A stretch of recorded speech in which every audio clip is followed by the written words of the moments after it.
Thankfully, in this case, it was mostly like it was important work because it was like rewiring and uh, air conditioning and shit. But it was also one of those things where my room is the only one with access to the attic, so Mm.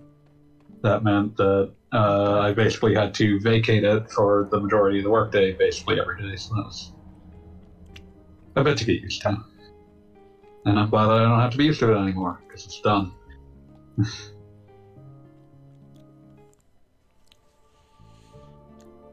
Chrono Cross. A Chrono Cross, yes. Won't you? What were you about to say before I interrupted to say Chrono Cross? I was going to say something along the lines of how's the weather where you are, because right where I am, we're experiencing a sort of heat wave, and the fun of that is like if you had a room with attic access right now, you'd probably be dead. Not about to ask, but yeah. Heat rises. Yeah, no, I figured, but I'm not in the attic, it's just attic access. But yeah, current weather seems to be 63 degrees. Oh, right. I am envious as it is like stupidly hot here at the moment. I'm very glad that the air conditioning was installed before it became stupidly hot in Seattle. Because last year it became very stupidly hot.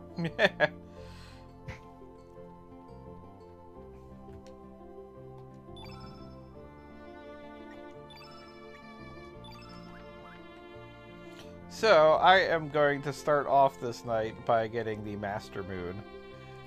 Because with the ability to have nothing touch me or whatever the heck it is, I am just going to go ahead and... You just want things to be done. And I also just kind of want Lynx or Surge or whoever to have the best weapon available. Yeah. Again, I think the Rainbow Swallow is supposed to, like, on paper does more, but it, like, doesn't critical nearly as often, so... Yeah, it's like difference between Coke and Pepsi. They're both the same.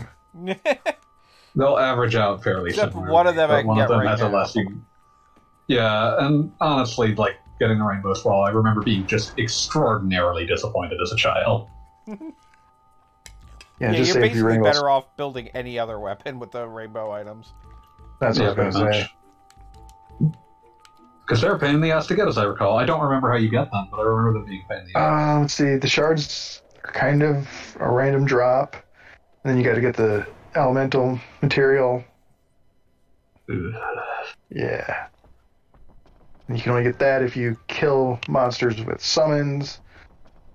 Yeah, I remember spending the time to actually set up summons, and it was a giant pain in the ass.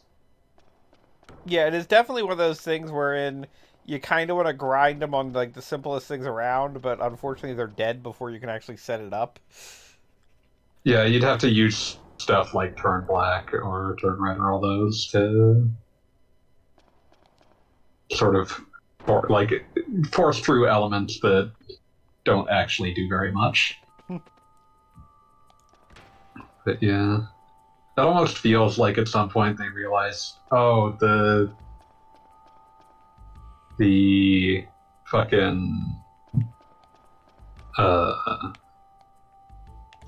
they realized that the summons were useless, so they needed to like incentivize finding a way to force the player to use them. So it's like, oh well, which is kind of best hilarious weapons require considering this them. is on the same system as Final Fantasy VII.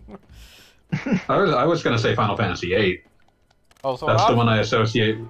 Well, I was just going to say, like, that's the one I associate with you. There is no reason to not be summoning constantly. Yeah. No, I mean, there are ways around that as a concept, but in general, yes, that is the answer at all times. So, like, that's the problem that I always have when I try to replay 8, is that I don't know how you're supposed to start the loop.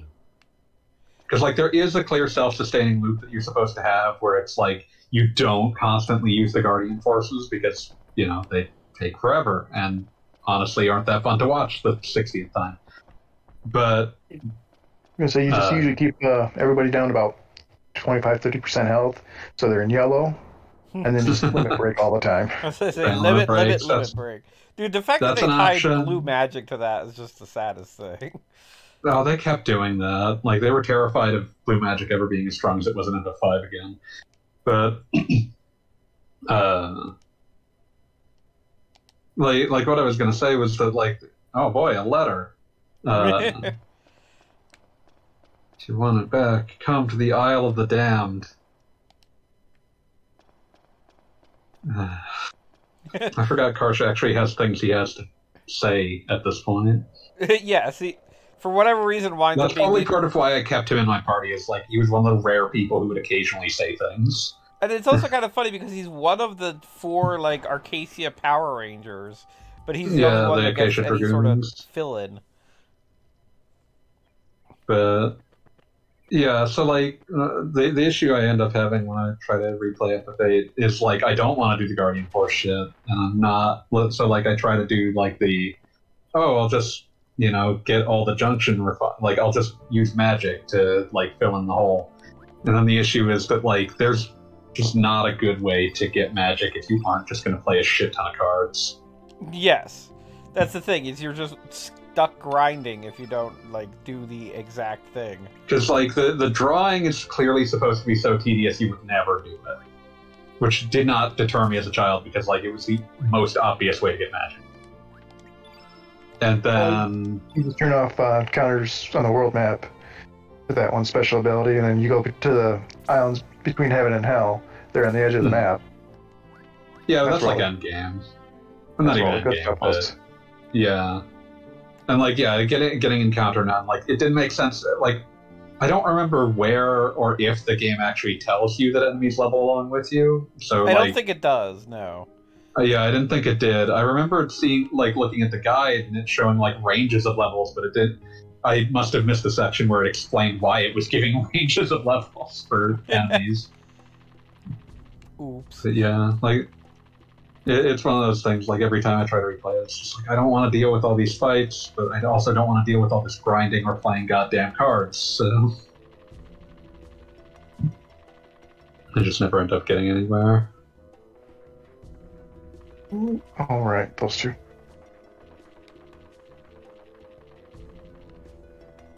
Remember Salt and Pepper? Mm-hmm. Why can't we recruit them, beloved as they are? I mean, if they, like, did their best with this HD remake, they'd make, like, every additional character playable. Every portraited character. If it had been... If Kawazu had been the one approving it, it would have been that. Yes. Speaking of Kawazu, Romance and Saga is getting a remake. Yes, I saw that. The remaster of the PS2 one, which is one of, like, if you're gonna like a Saga game, the PS2 Romancing Saga is really up there. Plus, it has the abject cruelty of the Jewel Beast, and I respect that.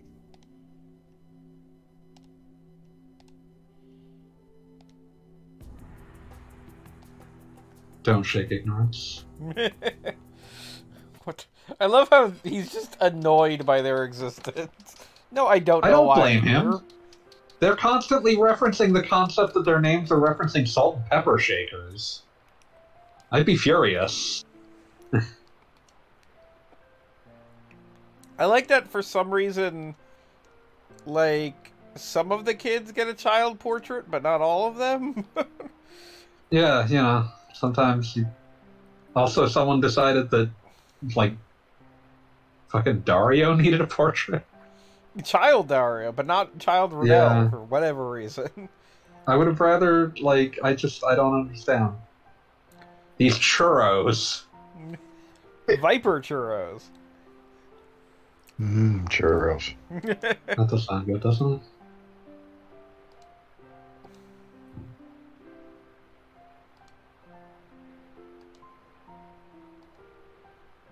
Like, we were all such happy children getting flowers from Rodell.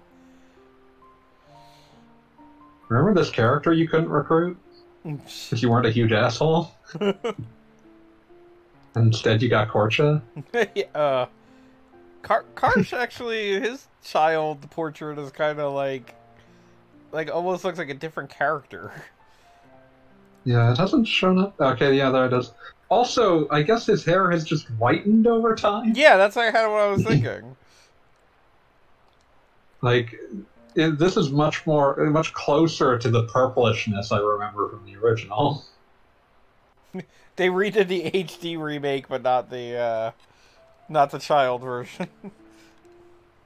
Like, that's still very clearly a new portrait, but it's one of those things where it's like, I don't know why one of these is more color accurate to what I remember.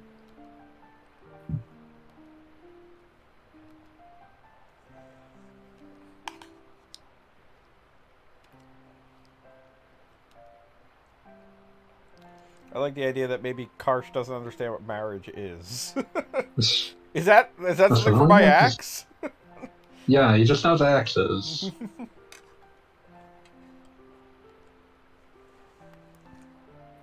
It'd be a shame if something horrible happened to Dario on the Isle of the Damned.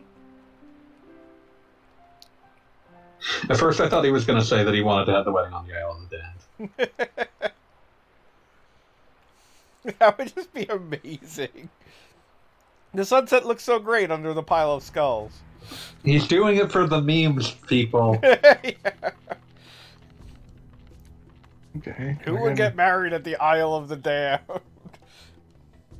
Like him and Riddell doing it, like holding up peace signs at the Isle of the Damned, being like, "Oh man, our wedding's going to be so cursed, lol."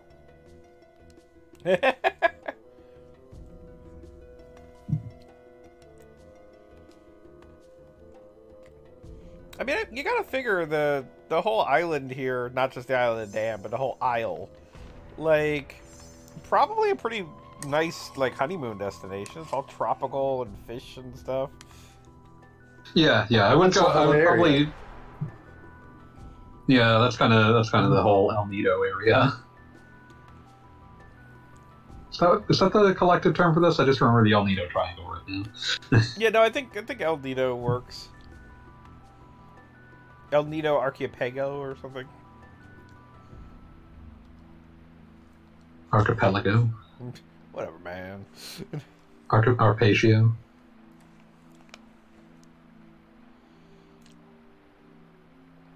But yeah, Karsh ended up in my party after this because it's like, oh, thank God, someone who has a connection to something that's happening.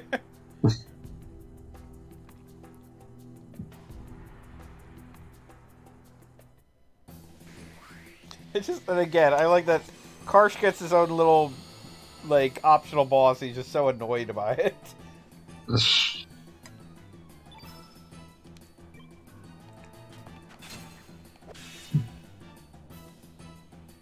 Forget, are Salt and Pepper supposed to be like brothers, or? You know, I think they just happened to notice that they were Salt and Pepper and just started working together. Maybe they're like Wario and Waluigi. Yeah, no, they just two bad guys that found each other. They identified in each other something they liked, and were like, yes, let's shake and reshake it together.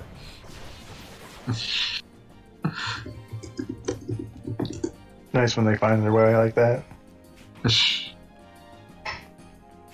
always love that Charles Martinet has like very specific opinions about what kind of asshole Mario and Waluigi are. I mean, he would know. Oh yeah, no, he's just like, no, Waluigi's the guy that like is convinced that the entire world has been rigged against him. Just nothing but self-pity in the heart of that man.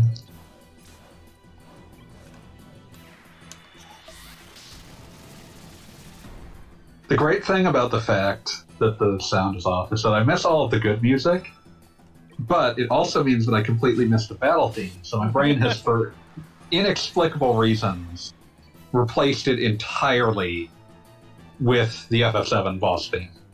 Good plan.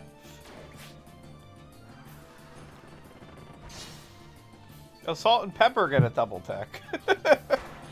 Unlike the majority of our party. I love how they get an X slash in a universe where you will never get it because you don't have blend. Yeah. Isn't that fun for everybody? You know, I was genuinely thinking about it, and the fact that they don't give Surge and Kid a double tech is like... Like how? How do you do that? Like, the whole point is supposed to be like, oh, they're connected by time and fate or whatever. And yeah, like, exactly. They don't even get like one of those things that's supposed to denote like an extreme closeness. And it's something that would like literally make both of them Like, it would tie a lot of the game's themes into its mechanics. Like, right, what the well, fuck? I mean, there's that, and then also just the basic fact that the continual times that you can deny Kid being in your party, like, if it was actually useful to have her around, you might not do that. And just even beyond that, like, I think there is, like, a thought process that exists for denying letting Kid in your party on the basis of, like, but she'll keep going anywhere because the two of you are, like, tied together. Fair enough. And, like, that can work, but, like, there should be incentives, like, because the game very much is about how, like, 1 second, I'll be right back. Okay. That was quick. Let's all go out to the lobby. Let's all go out to the lobby. Let's all go to the lobby and get ourselves a snack. Delicious things to eat. The popcorn can't be beat. The sparkling drinks are just dandy. The chocolate bars and the candy. So let's all go to the lobby to get ourselves a treat.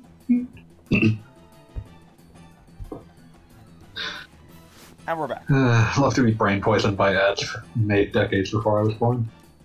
Yep. Problem is, it's such a catchy tune. Yeah, it is really. And such a charmingly kishy ad. Yep. Oh, hey, Bob's back. I am back. Yeah. Gogathan. But, yeah, what was I going to say? Yeah, like, I think it would be, since a lot of the game is about sort of embracing that interconnection of fate, rewarding the player tangibly for embracing that fate instead of forcing Korcha into their party I mean, that might have been a good idea. And, like, the characters that do get the dual text that are, like... They're just arbitrary collections of people. I was about to say, it's just like, oh yeah, that fairy makes sense. I always want her in my party. Like, those kinds of things should be encouraging some sort of thematic connection, but they're just random characters. There's something to be said for encouraging, random combinations of characters. Yeah, but it's weird to not give anything to, like, any of the primary characters. Yeah. Let's see.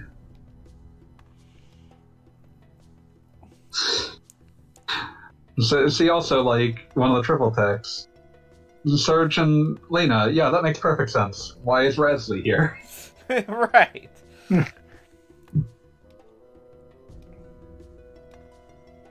We've been Serge, Lena, and Volshel. Yeah, no, I mean, like, that's kind of the thing. That would still make more sense.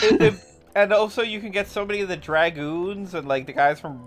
Yeah, like, the Dragoons should have, like, dual text with each other. Yeah, they should work well together. But do they really, though, in the story? I mean, kinda, they do at least, like... It seems like Zoa and Karsh hang out a lot.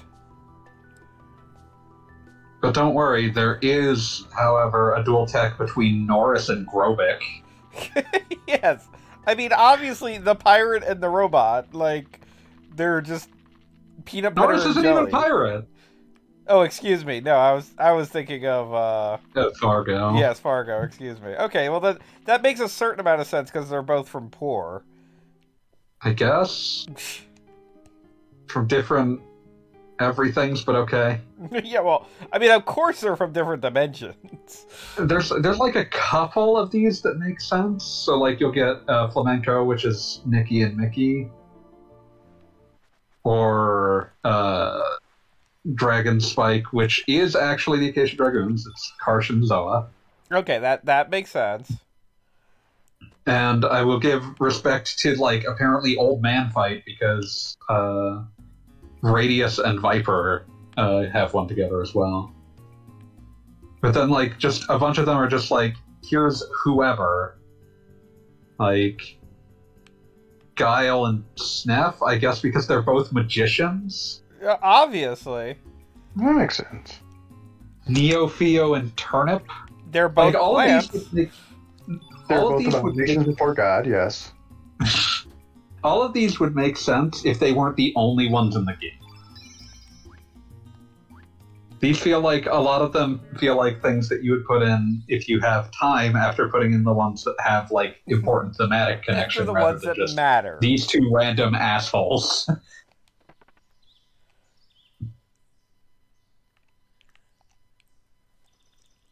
3. Oh, 4, excuse me. If Beat hadn't, like, bugged you in the group chat earlier today, I would have assumed that he'd forgotten it was Tuesday. I mean, and he also reshared it, too. But it doesn't mean he didn't forget it still. Like, he might have remembered it at 3 p.m., but not at 7 p.m. or 8 p.m. Yeah, I'll send him a text or something. I mean, maybe he's waiting for my Switch to arrive in the mail so he can play Chrono Cross on it. So I'll go to the lobby and get ourselves a Beat. Mm-hmm.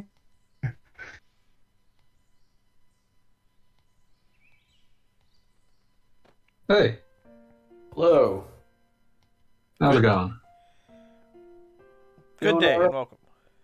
Well, what is going on in the Chrono Crossing? We are bringing memories back.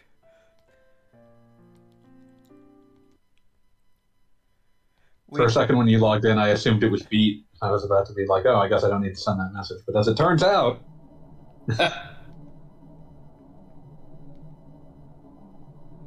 I like how Radius just shows up for this cinema scene. He's just like, oh yeah, it would make sense if I was here. I should be here. Why are you here? Just sort of did. I mean, this is one of those rare scenes where they're like actually 3 party members that would make sense to be here, and Surge isn't one of them. Yeah, like, Surge has no dog in this song. Yeah. It's like, hey, this guy?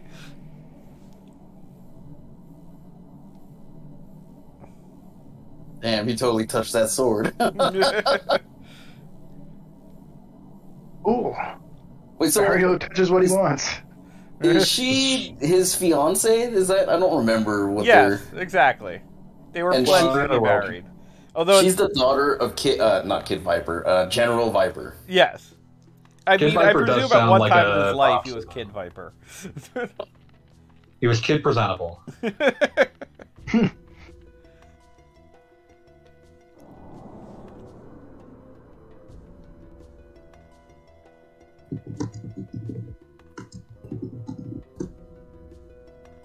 So the secret truth is that Dario was possessed by his 8-foot-tall ghost dad, which caused him to freak out and fight Karsh. And as we know, Karsh could not possibly have wielded the Mastermune because he is the dude who has an axe at all times, not a sword. So he Also, was. I like how at this point his axe looks like a woodcutter's axe. Yeah, no, it is just straight up like an axe he found. So he was possessed by his dad, who was possessed by the evil sword. Yes. Okay. This is why you It don't needed go to be more to an convoluted. island made entirely out of skulls. Wait, why didn't the evil sword just possess him directly? What is it? Why did it have to go I mean, through look, these- when your dad is 8 feet tall and a dual-wielding ghost, you just go with it, okay? Like, it's like, Yeah, oh, I don't- Cervantes is here, cool. I don't remember when the game actually, like, wants you to go on this quest, other than I think much later. I feel like it's one of those, like, vaguely hidden quests, because, like, it's definitely an area that if you don't know to click on it on the map, you will never find. Which is an extremely strange thing, because it's a quest that ends getting you the weapon that's on the cover of the game.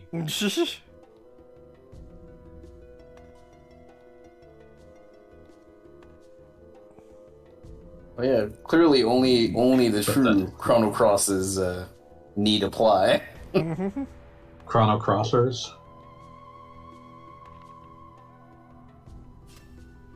True Doom Chrono Heads. I love how Lynx just casually shows up and takes the Mastermune. Sure, whatever. I'm a big asshole already anyway, it doesn't matter.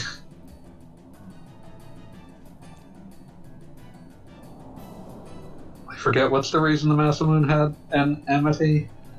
I mean, I think it literally is explained once we beat this dude. Although I think Okay, the explanation is basically Mazza and Mune fell asleep. I do appreciate like us having that discussion while the dude is just standing there wielding a sword and surrounded by evil clouds. I mean, my favorite part of this fight is that if you choose to run, he will just stand there forever. Like you can just I be know, like, I'm waiting for him.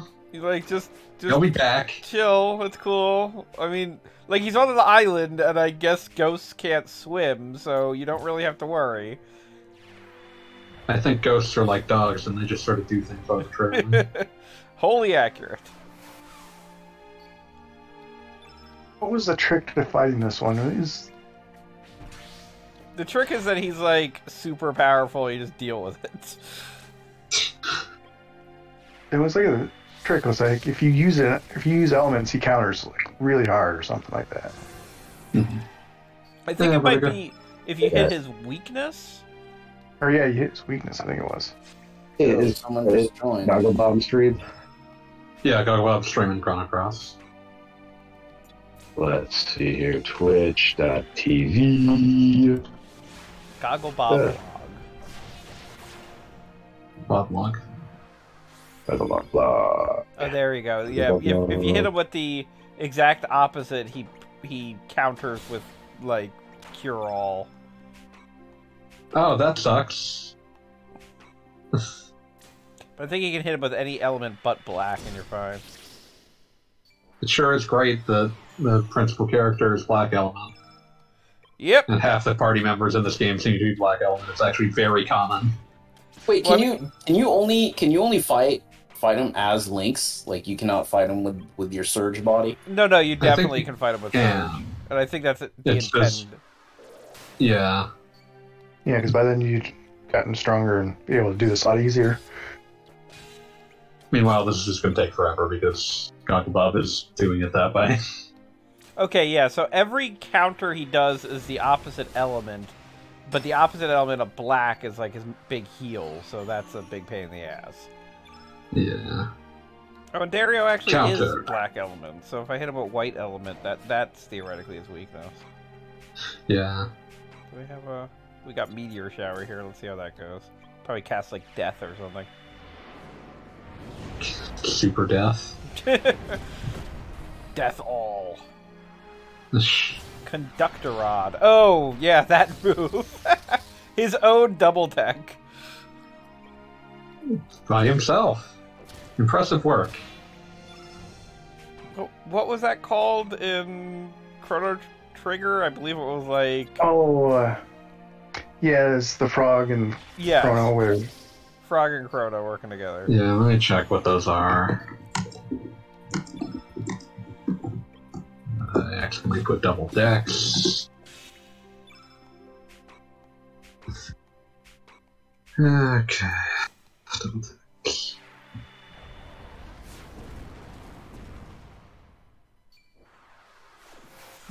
I love the names of these spells. Oh no, he hit me with Numble. Varyingly Lightning Rod and Spire. Spire. That was exactly what I was thinking of.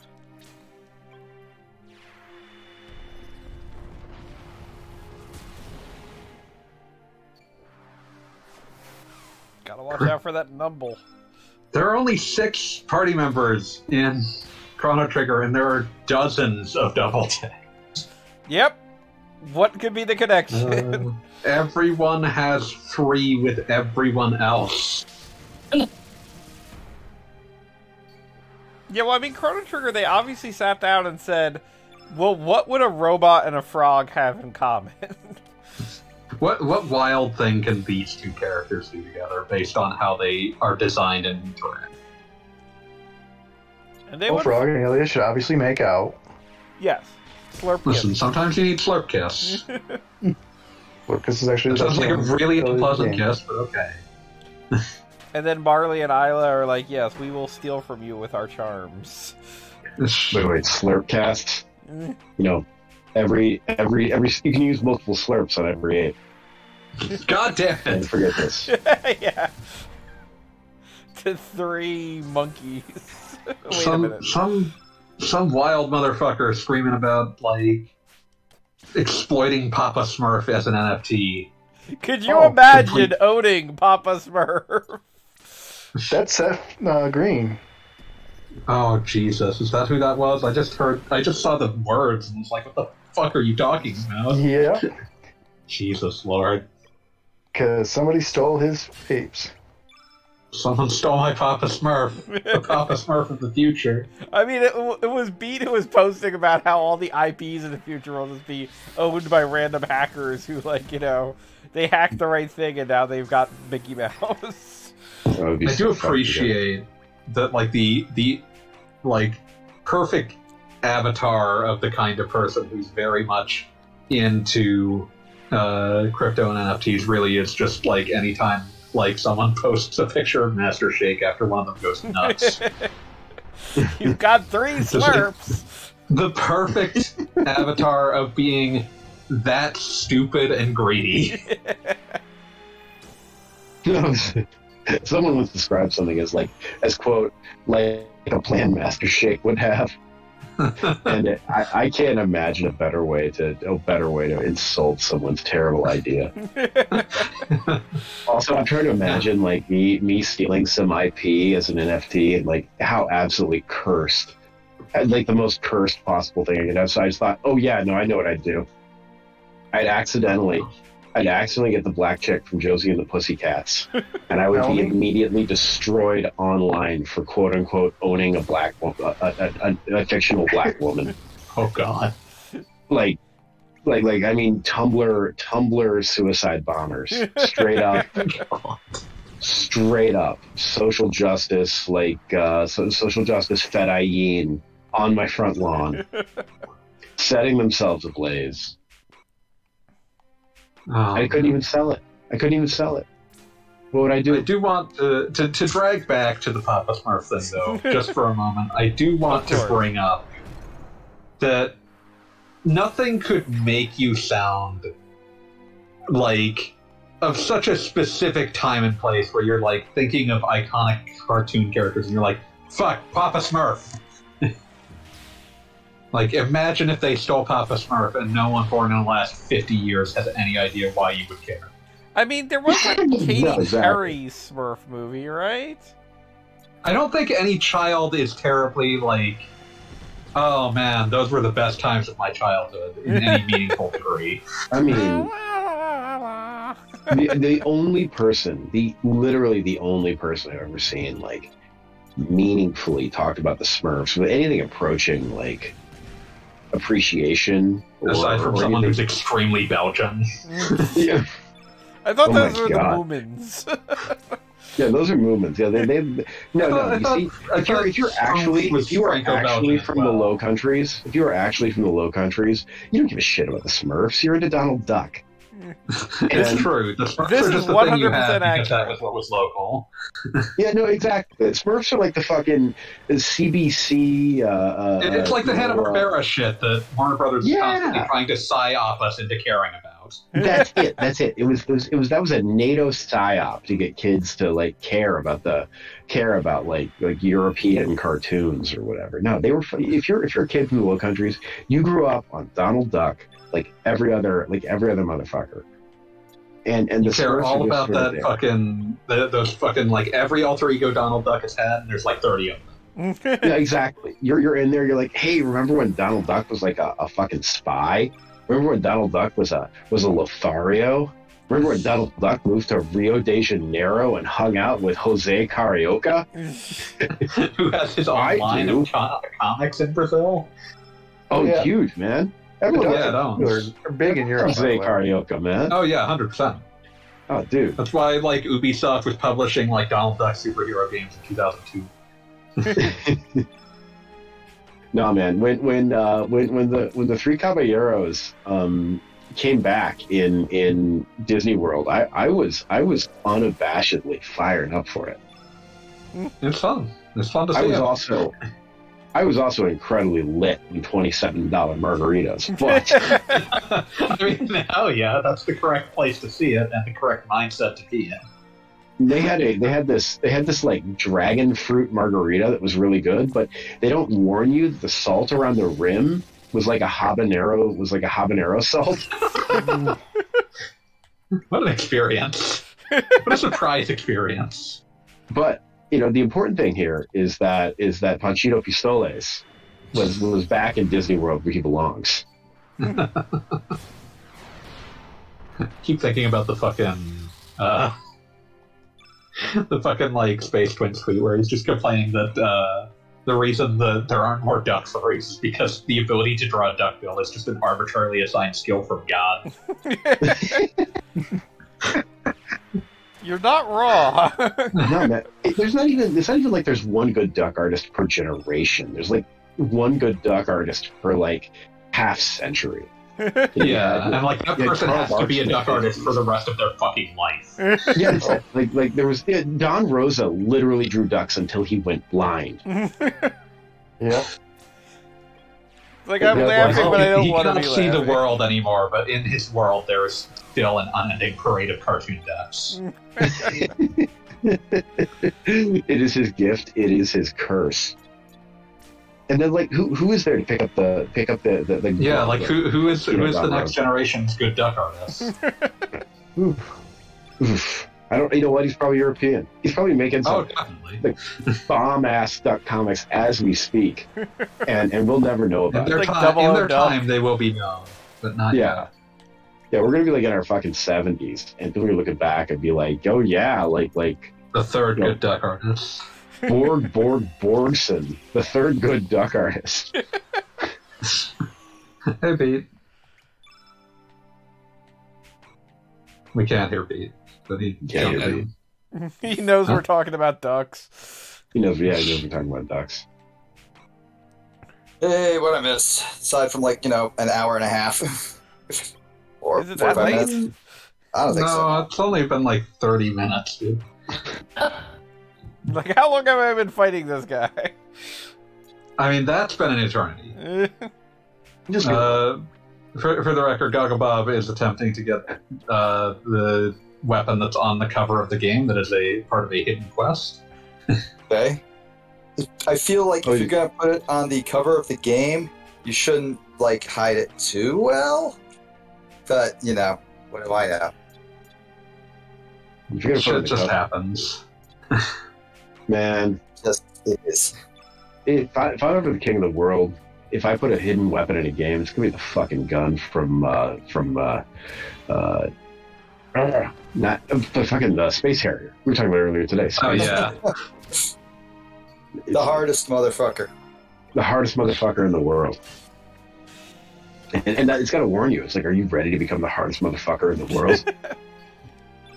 God, that reminds me, one of my favorite, does anyone mind a light Disco Elysium spoiler? I hit it. By all means. Go ahead. So there is... It takes a bit to find this, but you can probably find it in the first in-game day. But when you find your ID, you finally find out... everyone who knows your name has been calling you Harry. And then you find your ID, and you find out your real name's Harrier.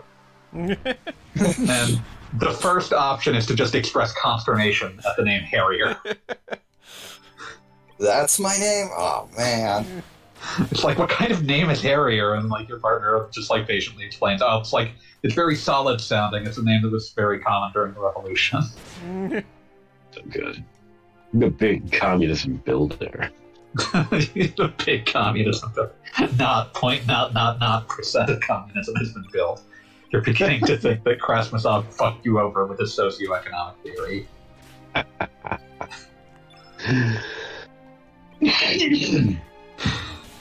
And I love that game. I love Disco Elysium.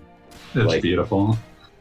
And again, I bring this up every single time I talk about it. It's just it also points out the beauty of getting sober and all of its unromantic simplicity. Yeah, no one's going to congratulate you on this after the first time you do it. But it's just the world now. It's just normal people do this all the time. And it's just as simple as acknowledging, yes, there's in this world of ours, you can pretty much always go out and get a drink. The trick is just not doing it. Not doing it. Just not doing it over and over again. The most further comment that the game will give you is that I believe at the end of the game you're allowed to read some of Kim's notes about you. And he respects that you stopped drinking. Oh, that's cool. but that's the most you get out of it. It's just like, Well, like there is that's someone what who it's like. silently admires that. I mean, that's what it's going to be. I mean, if any time, Yeah, like that's a real thing to do. Yeah, it's like people, you get someone come up to you, be like, oh yeah, I'm by the way, this thing that you did that was like this huge thing in your life, I respect you for that. But it's like, you're a grown up.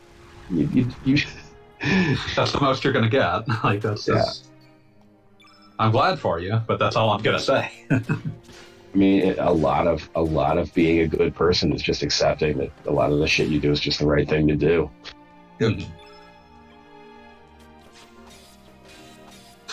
This endless fight. Are you out of elements? Yes. Other than black elements will just cause him to heal himself. This is suffering for all involved. I'm just gonna keep hitting him. Yeah, it's like, what if a fight lasted as long as the Luke of Light fight, but we sucked every possible drop of enjoyment out of it? Enjoyment, drama, like place setting. Good, good cinematography. Yeah, we're just fighting in a place right now. How does a 2D Suikoden 2, have like just better camera angles and better blocking than this 3D game where you're like in this, apocalyptic fight? That is one of those things that like sticks out to me anytime that I like. It's one of those things that actually does mildly bother me when I see people doing like emulation shit where it's like, oh, we've made this like old ass 2D game widescreen. It's like, I get it and that's novel, but like I have no desire to see the game like that for the most part. Like there are exceptions. Yeah. I think Sonic plays better with more visible screen space, but like for the most part, like the character is supposed to like in a well-designed game, like the available screen space is the blocking. Yeah, like the character is supposed to be seen from like they're supposed to take up a specific amount of the screen, and like when you change that amount of real estate, it changes how the scene is framed. It does. It really does. And again, in a well-designed game, certainly. There are no end of games where like, well, why did you do it this way? I don't know. Okay. This is not for the game just like wobbles back and forth every time the character changes direction. It's just hell. It's like, well, this is just the size of the assets we had. Or like, if you're truly in 3D game hell, well, this is how big the stuff in Blender was.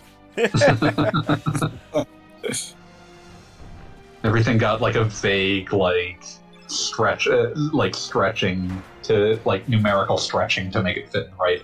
It had to be vaguely proximate in size, but that's about it. I feel like the greatest single example of like stupid shit, because that's what I had, is in Yandere Simulator, which is extremely well-made game that has an extremely long history of being extremely well designed, in which the highest polygon model of programming. The highest polygon model in the entire game, by orders of magnitude in the thousands, is a toothbrush that he downloaded that's supposed to be used like, in commercials as CGI, like for like toothpaste commercials. But no, because like it's like supposed to be the entire frame. Yeah. So it's like just so like for a long time it's like, why is the game lagging so hard whenever I go anywhere near the bathroom? It's because the fucking toothbrush is taking up 99% of the rendering power. It's like when you play some of these new like text-based games that like these they're supposedly like code light or whatever, and then you start playing them, and then you're 4 minutes in, your computer is about to crash. Oh yeah, some fucker like the underlying like building tool is just hell. It is just crafted in hell. Yeah, exactly. It's like someone decided to use Twine to make SimCity. And now your CPU is like crying out for the Emperor's mercy. Dario's done. Yay! Yeah. That fight took so long, they found a new good duck artist. Oh, thank God. Beautiful. Oh, this is great. This smoke is turned white, and they have found a new duck artist. Also the Pope. Impressive. Hey, it's me, the duck artist. That's how you get the Bee Pope. Yes. He's Pope. He's Pope Barxio the First. Listen, we're due for a new papal name. Oh man, yeah. I'm Swedish. It's true we don't serve food to guests. What's the problem? God. Oh, The problem is that you have made a mockery of guest right, and now I and the free peoples of the world can cast down your king, who has forsaken the mandate of heaven, that sounds and like raise a true monarch in his place. Mastermune. Surges Ceasewell transformed to the Mastermune. Where am I? You're on the Mastermune now, bitch. In the Japanese version, wasn't that The Grand changed to Dream. Doreen? Yeah, Grand Dream. The, Because the original was Gran Leo.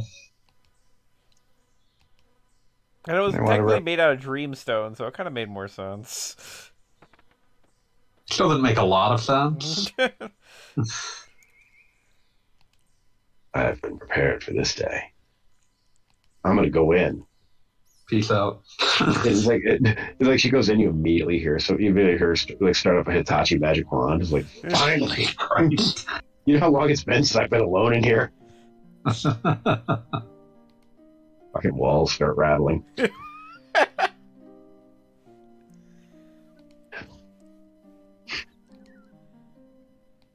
So how long is he supposed to have been gone? Technically, like a couple of years, I guess, because I mean, it was before Riddell got sad because he quote unquote died. Yeah. So, like, that was like an established before everything happened thing. By before everything happened, you mean like before the world split, basically?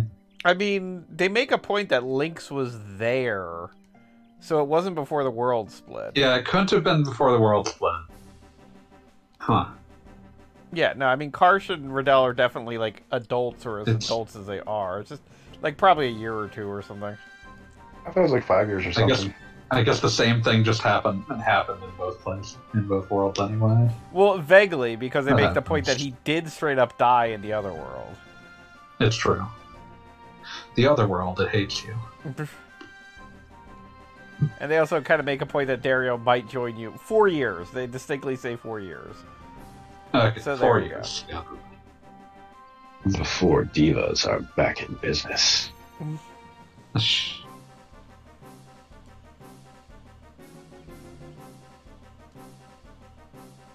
The other world, it hates you.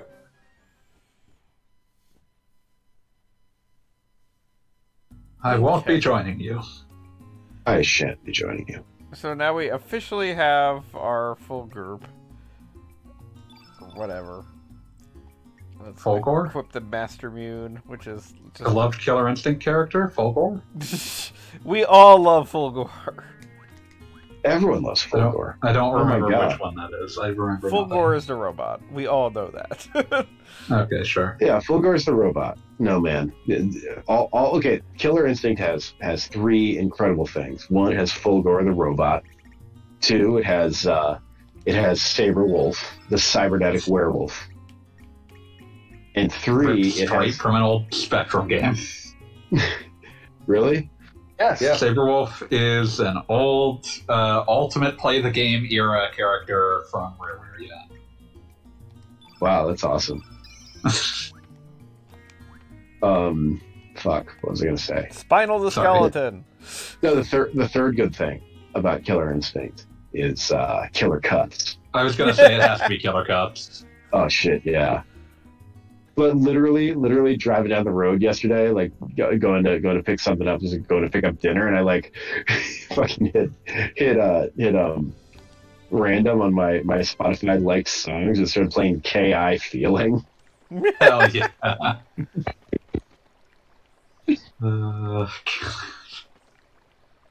Just constantly reminding me, such a feeling, killer feeling.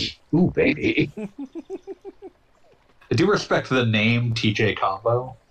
Oh my god. That's a man who has a plan. And There's it's a lot combos. about Killer Instinct that, like, They didn't have to go as hard as they did, but they definitely did. Like, the fact that Killer Instinct 1's ending for Idol is just Blanca's ending from Street Fighter, except he, like, clubs the mom for some reason. I don't think so. Yeah, exactly. Boom. It's just like, what? That's an extremely rare choice. Everything about Killer Instinct is a fighting game if every aspect of it were created not by a 13-year-old boy, but rather by an 11-year-old boy. Like, because there's only one hot chick in it, and she's just there because, like, you figure an 11-year-old boy. I guess there should be a hot chick in there because I guess that's just the way it is. Like my older brother thinks that would be really cool. And my older brother thinks it would be cool. Oh, also, here's your Killer Instinct joke too, or rare joke. Her name is Bee Orchid. Do you know what orchids are named for? No. Oh. They look kind of like testicles. Oh. It's a Sure, of testicle course. joke. Well, there you go. It's a balls joke. Yeah, that fits. It's like, welcome to a rare game. God, and like the Killer They bring Instinct you trousers to snake.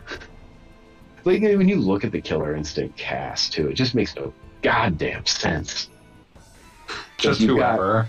You've got like a Viking skeleton. And also You try the Viking finding a living skeleton. Viking in this day and age. The Viking skeleton is intermittently implied to also be the Native American guy's brother, but maybe not.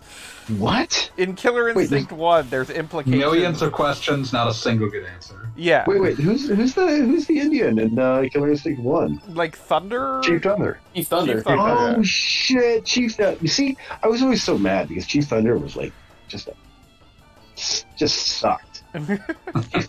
Chief Thunder was such a shit ass character. He had like a mohawk uppercut, which was like a choice.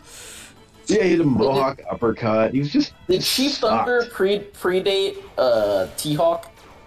T-Hawk and Chief Thunder would have come around at the same I was time. about to say, I think about 94. T-Hawk and Chief Thunder, and also, what's the Mortal Kombat one? Is that what it was? Nightwolf, yeah. Nightwolf. Nightwolf. They all just sprang like Athena from Zeus's head. Everyone all was at the like, same "Oh, time. we need to add We more Native American representation. we need what stereotypes have we not yet hit?" No, man. And they all came up with, maybe he's thunder related? Eagle? Eagle sounds right. Eagles. Okay, no, T-Hawk's pretty fucking baller though. T-Hawk's got some good moves. yeah. He's actually really like the weird version of Street Fighter 4 Omega. He's actually really good in that. But no one played Omega because it was like a mode that was made by the Street Fighter 5 team while they were testing out what they were going to do for Street Fighter 5. No, man, Street Fighter 5 is Street Fighter 5. T-Hawk is dope. T-Hawk is dope. No, man, Killer Instinct Thunder sucked. Nightwolf in every Mortal Kombat character just kind of just mildly shitty. yeah. The great thing about being a Mortal Kombat character is that no matter how much you suck, and you probably suck real bad, you're not Striker, who's a plainclothes cop who spelled the word Striker with a Y. And I Like love Time. that enough people my- complained that Stryker had a gun. Hi, in his... Brakeman. Hello. Hi, Rickman. Enough people But- complained that Stryker had a gun in his first appearance that he used for victory animations, but did not actually use during the actual game. That they had to put in a move where Why would he you used shoot it. somebody in a fighting game? That seems like it's missing the point. Yes, well, I mean, everyone else is shooting fireballs. You might as well pull out your gun. Now you know. Yeah, this Yeah, is so evening Stryker- the playing field. The thing with Striker is he looks like a cop. He looks like a fucking security guard. Like that's what it. Phil loved Rent-A-Cop. Oh my Yeah, god. like a mall cop. That's what he is. and then when they brought him It's back in small, Armageddon, they made him like a SWAT cop. To like Yeah. the whole idea was that he was like a super techno cop, and it was just still like nobody wanted to play a Stryker. No man, by the time you're in there with like rain and smoke, and it just all the characters are just shitposts. it's just, oh my god, Don't forget they're all Ermac. so terrible.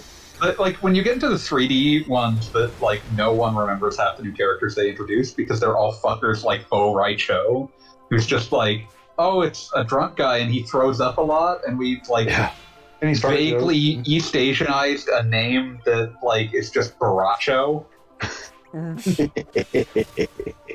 Well, no, like at least the 3D Mortal Kombat's are apparently completely insane, like, you know, original animated video levels stories. I mean, that was always the thing. Like, the 3D Mortal Kombat games, they had, like, the different worlds you could explore, and since they realized that they were giving you different worlds, like, they had to have characters who would represent the worlds, and just they're universally terrible.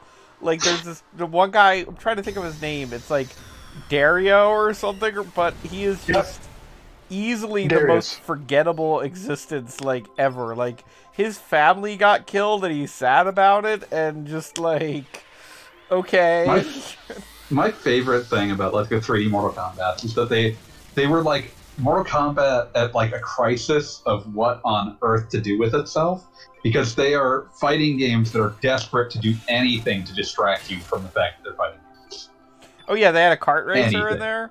Kart racing mode, run around, like, pseudo RPG adventure mode, chess mode, puzzle mode, anything. Chess mode, I'd forgotten about Mortal Kombat chess. What? Anything to prevent you Did from they play like regular chess, or were there like Yes, weird it's just moves? regular chess. No, it's not just regular chess. There's like Ed Boon. There's like Ed Boon coming to your house and like, I will give you a handy, no eye contact, if you just don't play the fighting game. The thing that's beautiful is that, like, these modes were tossed off so much that someone confronted him with the existence of kart combat in, like, on Twitter in, like, 2015, and he did not think it was real. And it was definitely a thing that happened. It was 100% real. It was like from that zoom in from that zoom in from Magnolia, but it did happen. I mean, I'm trying to think, that was Annihilation, which was such a tossed-off game to begin with. That was just, we have all these character models left over, let's put them all in a game, because everybody enjoyed Mortal Kombat Trilogy, right? And it was just kind of like, oh, thank God, I can finally play as Dario again. I was worried I'd never see him again. What was the N64 Mortal Kombat? The one that, like, that would have been Trilogy. Yeah, that was Trilogy. Yep.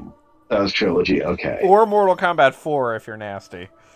Or MK Mythology Sub-Zero, which might be worse. Oh. We do not talk about MK Mythology Sub-Zero. Oh, yeah.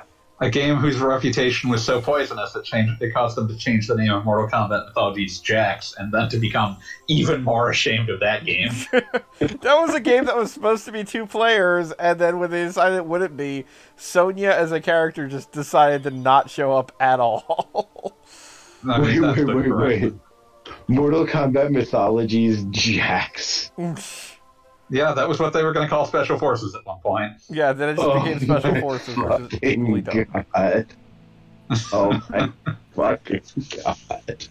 Mortal Kombat 4's Jax ending is the most incredible ending in any fighting game ever, Well, though. the great thing is that there's 3 of them that all tie together. And they're all insane. It's Jax, Sonya, and whatever the red dragon guy is, or black dragon. Jarek, I think. Remember. Sure, Oh I'm my going Jarek. god. Yeah, Jared.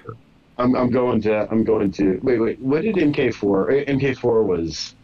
PS1 and 64. Also Dreamcast era. God. Yeah, it also came out on Dreamcast as Mortal Kombat Gold. Yeah, which has that like was a technically handful of better. new characters, and none of them function right. Like, not just like, oh, this character is badly balanced. This character doesn't work right. My favorite is they put in Noob Saibot, and he has like an ability that's like, oh, he hits you with the ball and it fucks up your opponent's controls. Problem is, the way that they wrote the code for that, instead of it fucking up the opposite player's controls, it fucks up player 2's controls every time it hits someone. So if player 2 is Saibot and hits with that attack, they fuck up their own controls. Everything about Gold is so bad. I'm watching the Jax ending right now. This is Brutality. This isn't police brutality. This is a fatality. so they kill Sonya. Yeah, no, she just fucking dies. Don't worry, it doesn't stick. Like anything, yeah. My partner, you just tossed off the cliff. I mean, at Who has least... the fatality in MK4 where they drop an MK4 machine on you? no, that's in Trilogy, I believe. Oh, that'll do it, yeah. I think it's Liu Kang. This is a fatality. Ah! And the voice acting is so good, it's important. Oh my god, that's incredible.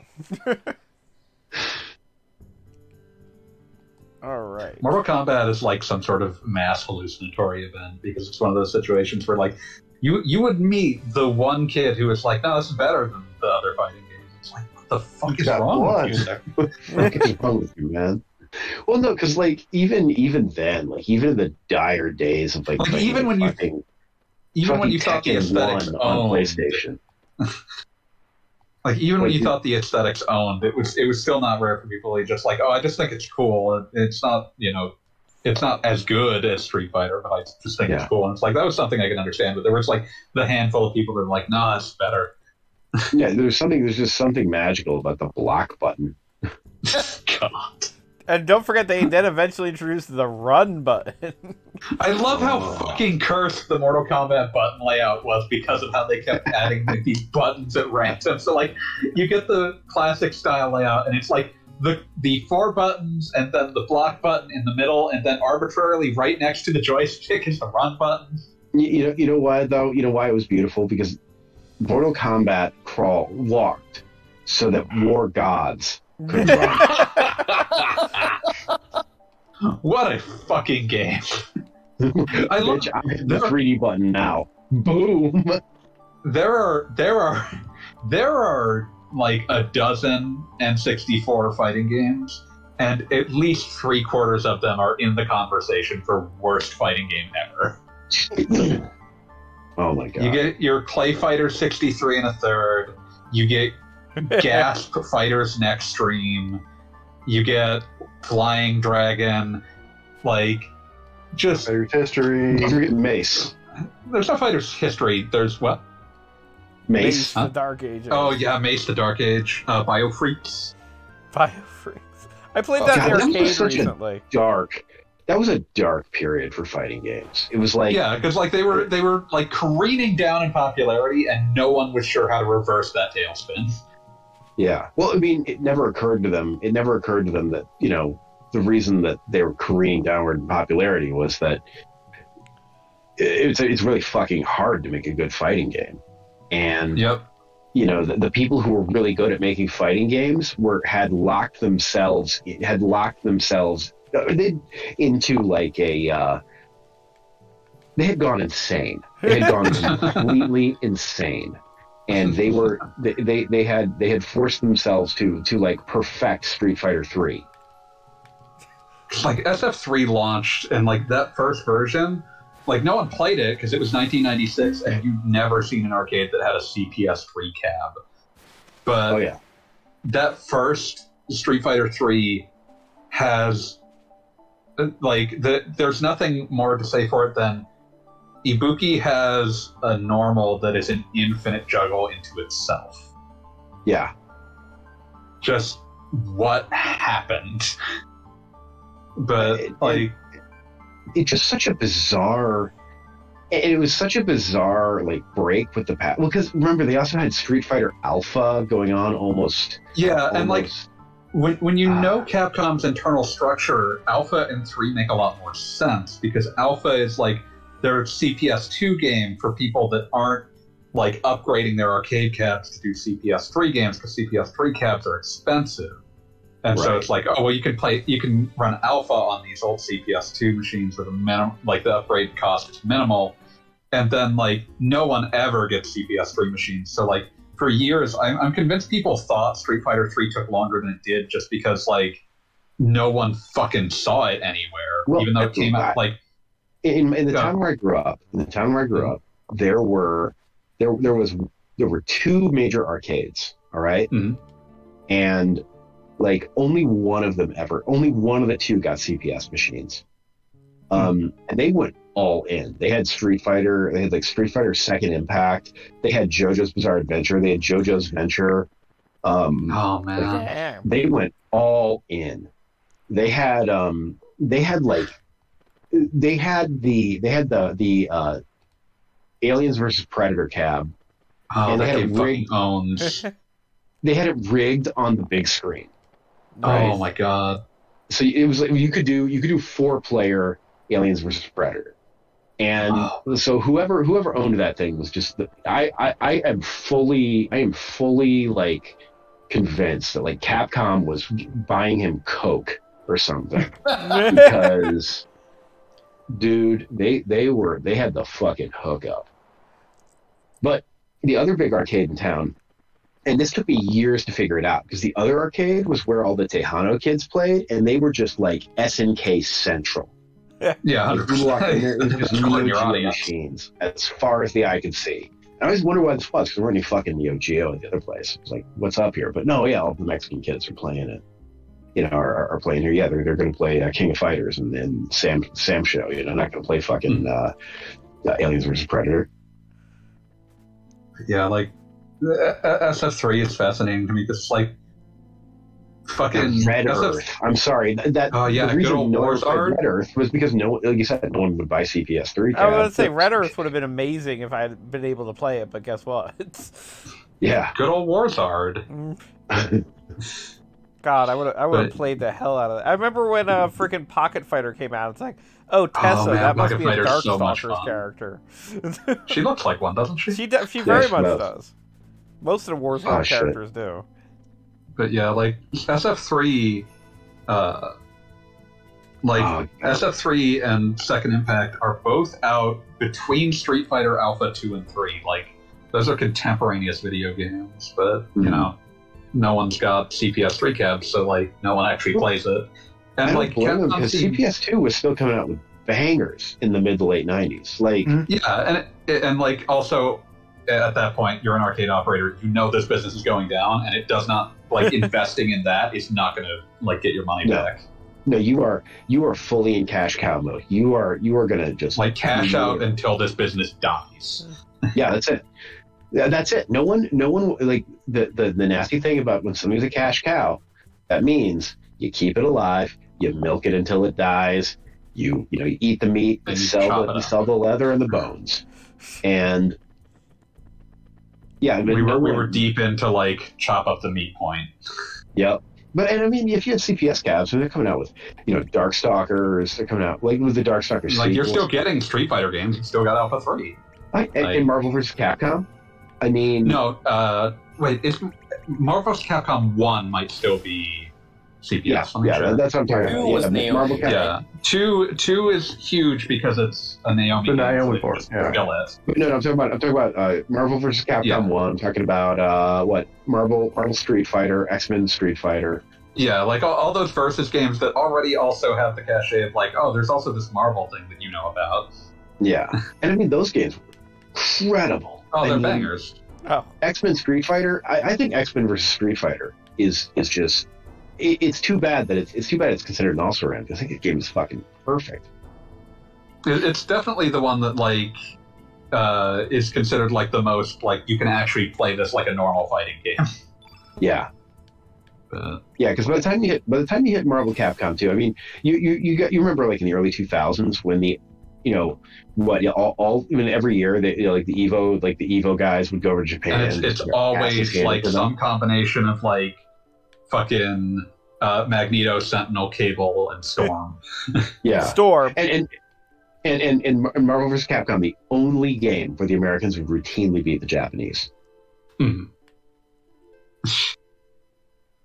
Oh man, there's like a truly amazing clip of MVC2 competitive from like the aughts that I imagine on some level Justin Wong wishes was as infamous as the third strike between him and Daigo. That's just like, Oh yeah. but I want to say it's him and someone else, but like he gets down to like just Cyclops, who's supposed to be like his assist character, and takes down an entire team. It's the most fucked up thing imaginable to actually see someone pull that off in MVC2. That's so good. He's fully embraced. Like, oh no! Like he keeps playing Third Strike Online and setting himself up to like relive, like to have war flashbacks. Oh no, and he's really good, especially because especially because like he has two voices. He's got like his like reaction voice where he sounds like a this big chunkity ass nerd, and then like his talking voice where he sounds like Jizza. He's very good at like this is the voice that will get the most reaction out of this, so this is what I'll do. Yeah. And he has like his YouTube thumbnails are the most like are the most stereotypical shit.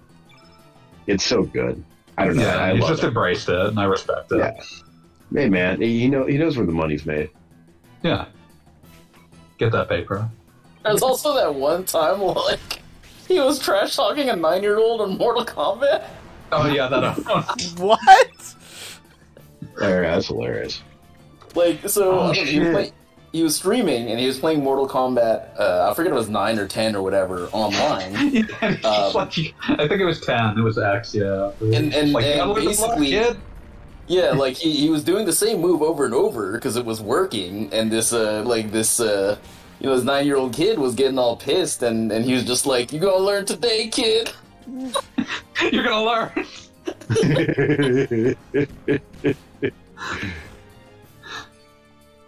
He's like, motherfucker, I learned in the hard streets of a mini golf facility in LA.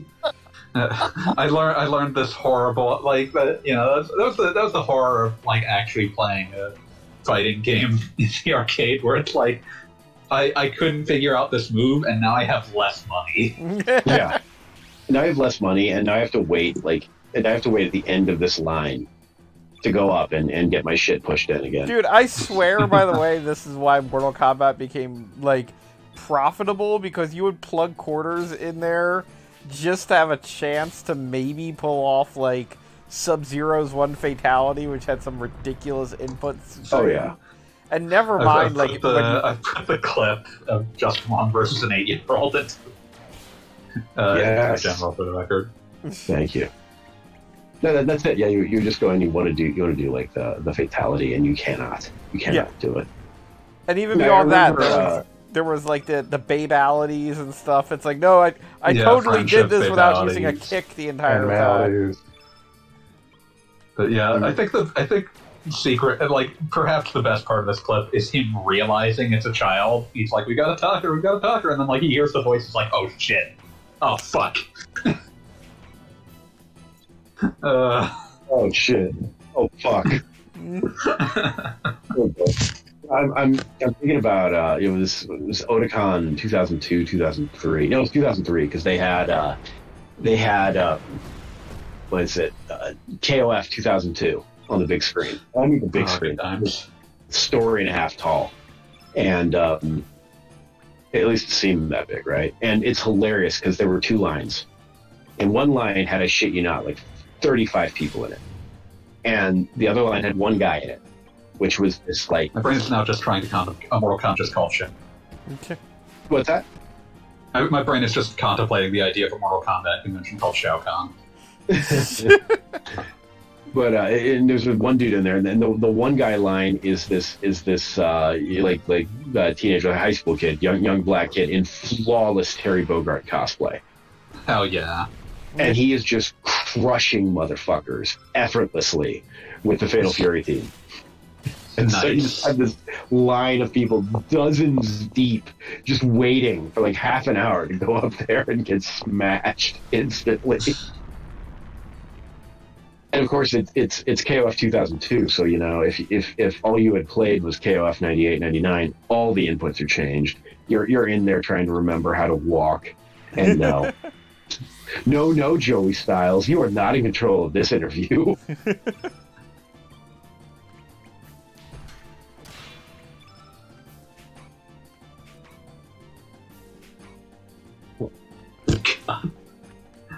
forgot about this. Kid's fucking like, you should go easy on me. I'm into the game. You're welcome to the real world. I would have picked Jax too. Justin Wong is about to die laughing. Welcome to the real world. Did you guys see Mortal Kombat Annihilation? I have not watched Mortal Kombat Annihilation. I've avoided that. Oh my god. You remember that Dexter's dad played Raiden in that game? Or in that movie, excuse me. Oh, really? Yes. The X-Men. Welcome to the real world. Breaking Man is saying something in the chat. X-Men vs. Street Fighter is cool because it was small enough in scope to have most of the characters you want. Marvel Superheroes vs. Street Fighter and MVC expand the possibility. They'll have to have the same number of characters, more or less. Yeah, it's true. That's why you were never going to see Silver Samurai again until they could just put everyone in. Yes. Or Spiral. God, I was a huge fan. Like, one thing that, like, has always endeared me to Marvel Superheroes versus Street Fighter specifically is that that's the one where the announcer screams the name of your super move if you won't finish with it. And so, like, that, like, echoing through my brain forever is just, like, the Marvel Superheroes versus Street Fighter, like, announcer scream, "Final Atomic Buster!" I'm sorry, Justin Wong. You live today, son. Truly incredible. I knew a guy in grad school. I knew a guy named Ralph. He was from Indiana, and he had like the deepest voice you ever heard. And he had this joke. He's like, yeah, you got to hear my New York accent. And you just say like his normal voice for a sentence and just end it with "son." And he would only ever do this around people from New York. And he would just do it over and over again until they were ready to murder him. But this guy was like 6'8", so no one ever fucked with him. Go figure.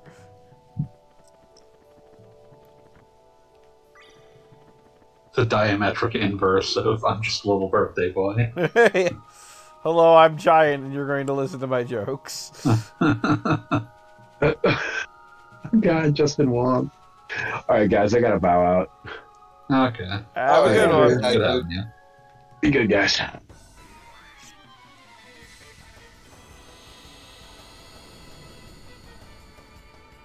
Welcome back to Dragon Slaying with Chrono Cross.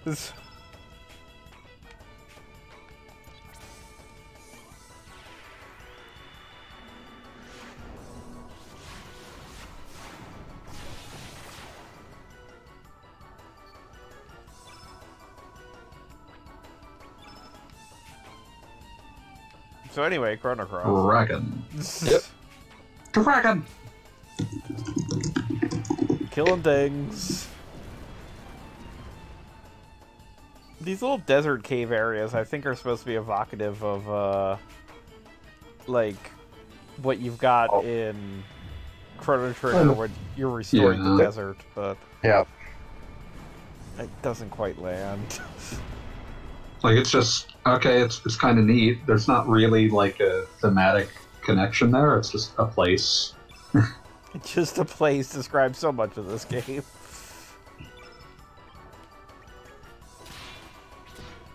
Like, there's very little attempts to echo any specific, like, aesthetic of Chrono Trigger in this. So, like, I don't get why now, why this.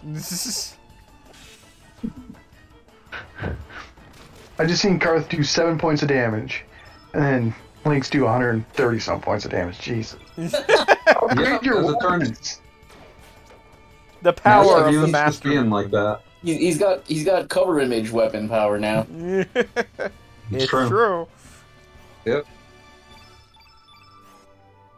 It's not like those other games where the cover has like the starting weapon that you will never use again after the first 5 hours.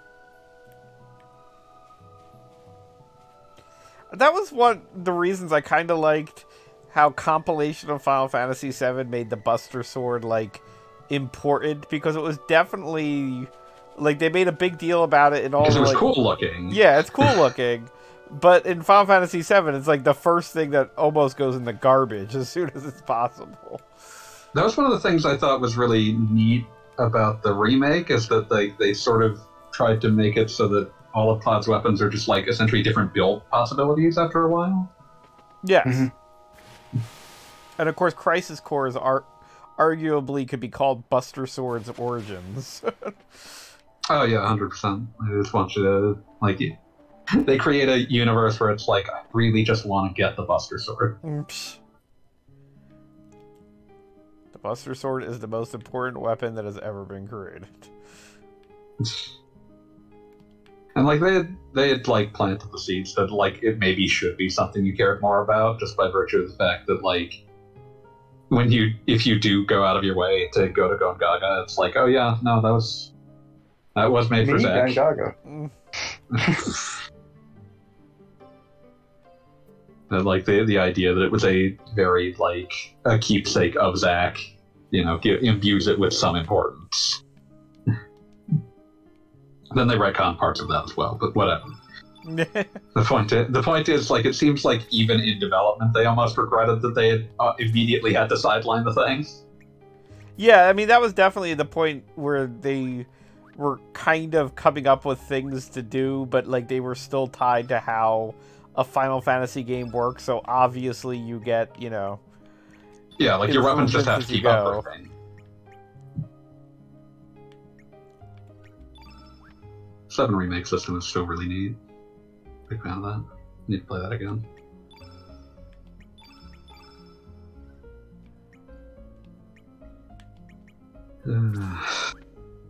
What in the parade? Okay, it's not just a random asshole. It's someone that is at least related to this.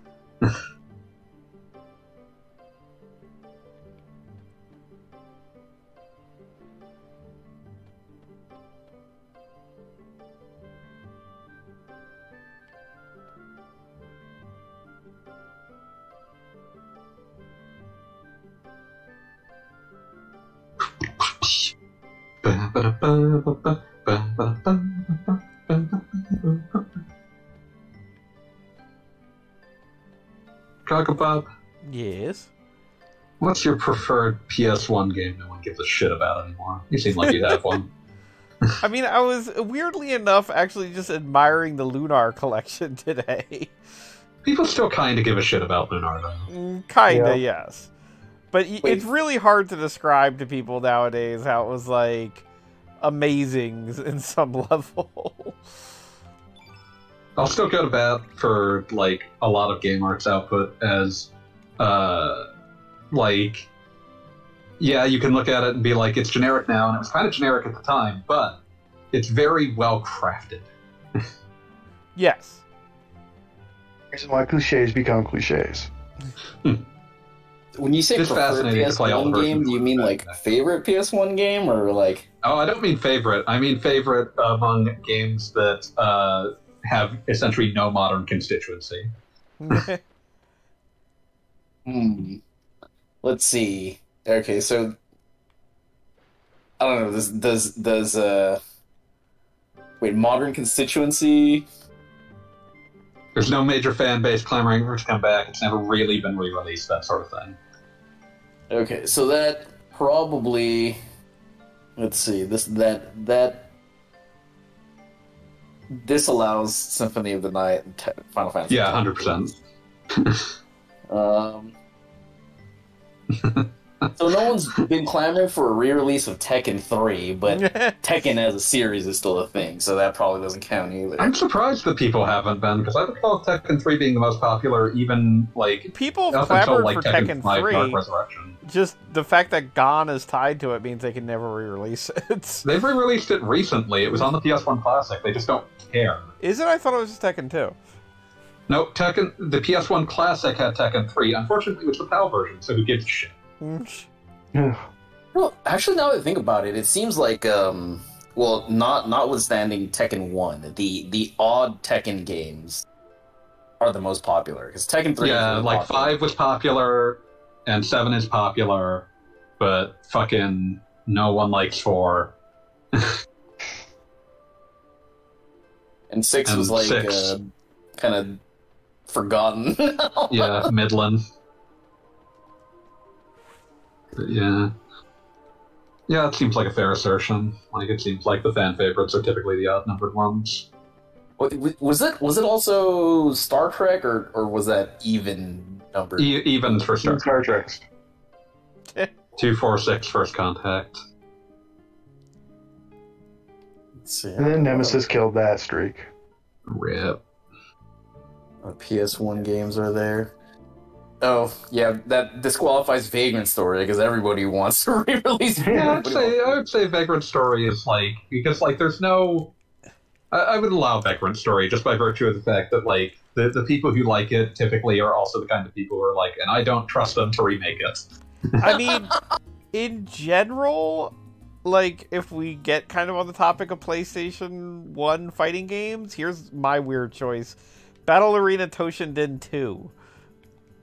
Wow, Okay. 2 specifically. 2 specifically, yes. I don't remember. Are you just clamoring for the PC port with Earthworm Jim in it? Yes, obviously. Ooh. No, I mean, that was a remember. game, like, it was not by any means good, but you could play it. Like, I think would be the best way I would describe that. I love how like the PS1 reached Toshinden 4, and then by that point, like they just like there was no thought of like trying to put this drag this series onto PS2. It's just like, no, we're Toshinden done. 4 was absolutely the, like, Tekken 3-esque, let's jump forward and get rid of half the characters. How will I go on without like fucking what's her name shouting thundering? Oh, Sonya? Sophia. Was it Sonya? Yeah, Sophia. Sophia. I was thinking like Sophia or something, but no, I was like, no, isn't that Sophia from Soul Calibur? And it wasn't. But They all have the same name. It's confusing.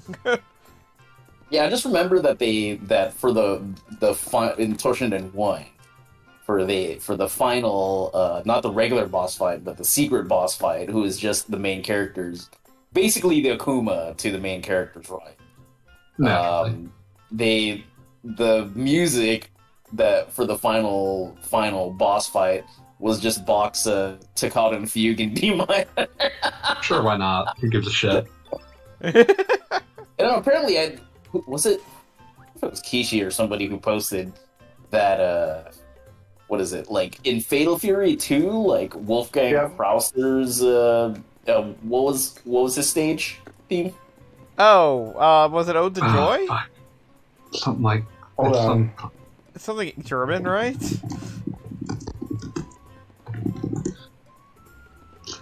Dies idea.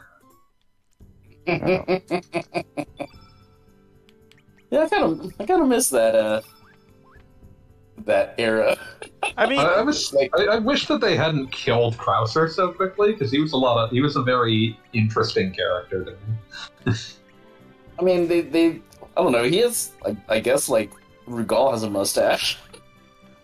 he's not this like the thing that's fun about like Krauser is that he's not like he's only really violent with like a few people. Like he's got a very specific thought and goal, and like that's also why like he just fucking dies immediately. He's just like, well, I'm done. But Wait, Well, what I seem to have was his deal? he's like Geese's half brother or some shit, and like I forget what his exact like motivations are, but they're to do with that. And like once all that shit's done, he's just like, well, I'm done. But I mean, you could have had an interesting interaction between someone like, say, him and Rock. That would have been neat. yeah, that would have been neat. But also, he gave us the immortal line, "Blood is thick, but syrup's thicker." Think about it. Think about it. Was that his win quote? I believe it's his win quote against Geese.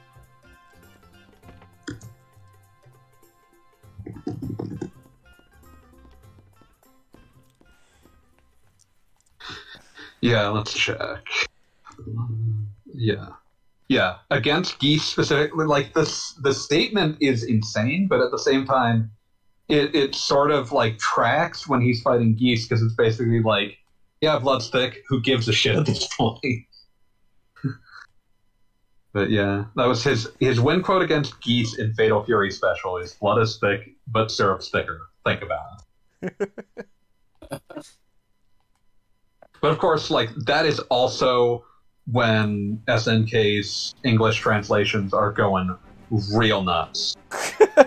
As opposed to before when it was just regular nuts. Listen, I'm unconvinced that there was anything prior to that was as insane sounding as his win versus Billy quote, which is, "To oppose me is to listen to Madonna at a celibacy meeting."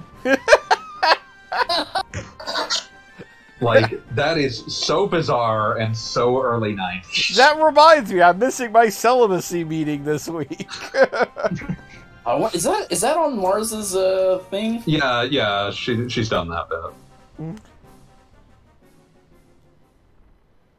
There's some other, like, I do feel sad that, like, the best translation, like, the coolest sounding translation of his, like, title does not get to show up often enough, which was, like, there was at least one translation of his title that's, like, Sovereign of the Dark Side.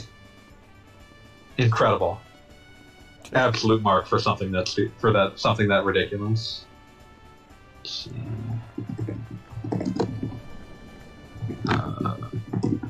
Let me check this.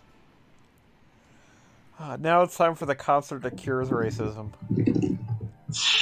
I'm glad that racism is going to be over. Now I'm thinking about the fucking... I'm thinking about the Trail tweet about COVID.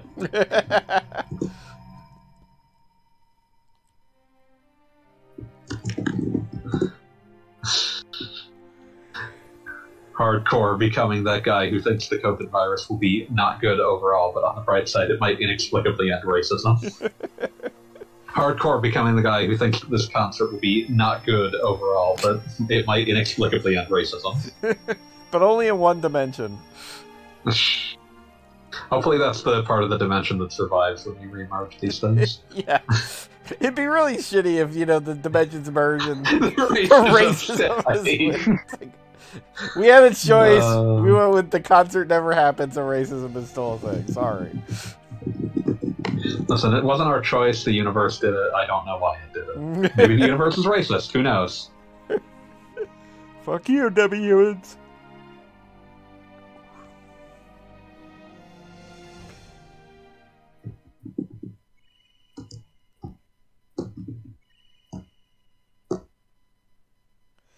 Wait, is someone thither? What the hell?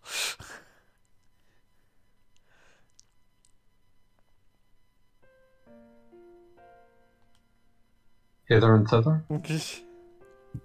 Hither and yon? Thither. Hey, Pete. Hey.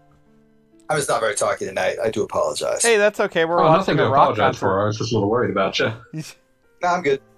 Okay. I am good, turns out. I just wanted to be sure. It turns out. Did it take you a moment to get there? Yeah, a little bit. Well, I'm glad you got there eventually. Yes. We want you to be happy. While there is the concert to cure racism happening. I truly appreciate that. We all love you, Pete. I know. That was never in question. Yeah, but sometimes it's helpful to say it. Okay, let's check this. Seems less like a concert and more like an opera. I mean, do you think that they were trying? Ah, Do you think that they were trying to do Final Fantasy VI's opera like for a new generation? And almost They're 100%. kind of trying to. this is what they came up with. Like, this is bad. But I have no special fondness for the FF6 opera. Like, it just passed me by. Well, this came out after Final Fantasy VIII, Did? so I'd say it's more kind of Eyes on me. yeah. I What mean, did you say, I'm going to Colin? be honest. The opening chords of this have been my ringtones for a while, so this is something that's driving me nuts now. Of course. What'd you say, Callie? Bad meaning good, like the kids say. This is so No. bad. Not bad meaning good, but bad meaning bad. Yeah, see, like, right now, the music is playing, and I'm thinking I'm getting an email. Please stop that. Thou seemest troubled.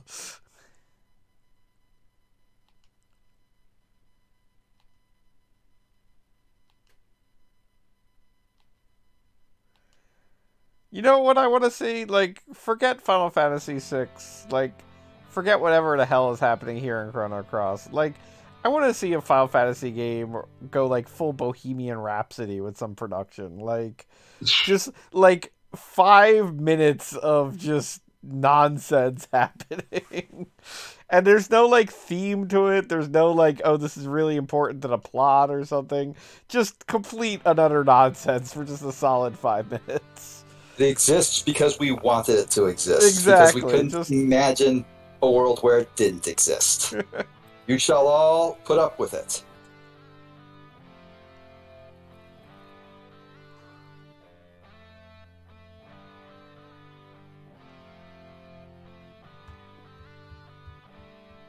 Like, we're getting some fun guitar work here, but, it's just no Beelzebub has a devil put aside for me.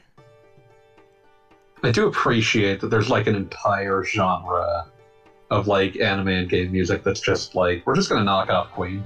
There's an entire video game series that's about knocking off Queen. I mean, only it's in as far as Matsuno was involved.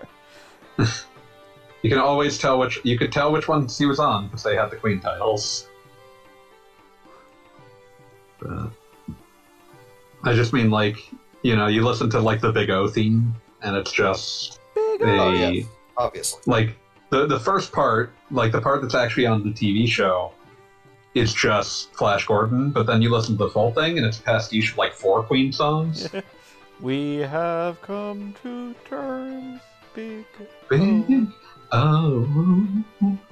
But, and then, like, I was looking at, like, Air Twister or whatever, Yu Suzuki's new game, and, like, the background music is just like, oh, it's another band that was just like, we're just gonna, it's another, like, musician that's just like, I'm just gonna do Queen. There's a lot of different Queen you can knock off, so it's, like, actually a broad genre.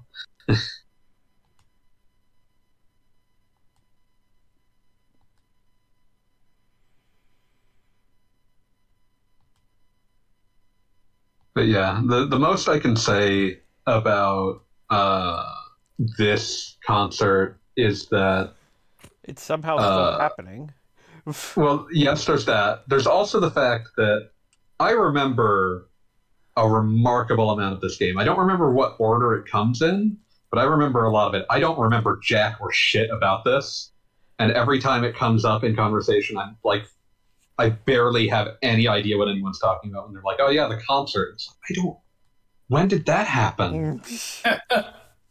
I mean, again, I'm cheating because I've been using excerpts from this concert as my ringtone for years, so there is that. So yeah, no, I'm just saying, like, in a game where I remember a remarkable amount, because, like, a lot of it doesn't work, but it sticks out, I don't remember anything about this. I mean, this is absolutely the kind of thing you just keep hammering the circle button when you're playing on a replay. Like, it's just, like, complete memory void for me. I also like the complete nonsense of that this Nikki is such an important character performing this, but he's not actually the Nikki that joins your party. Yeah, because you might not have that Nikki. Well, no, you never get this Nikki. At best, you get the other Nikki. That's what I mean. Like, they couldn't make it revolve around that Nikki because you might not have that Nikki, so they had to make it revolve around this Nikki, who you can't get, but is always guaranteed to be here.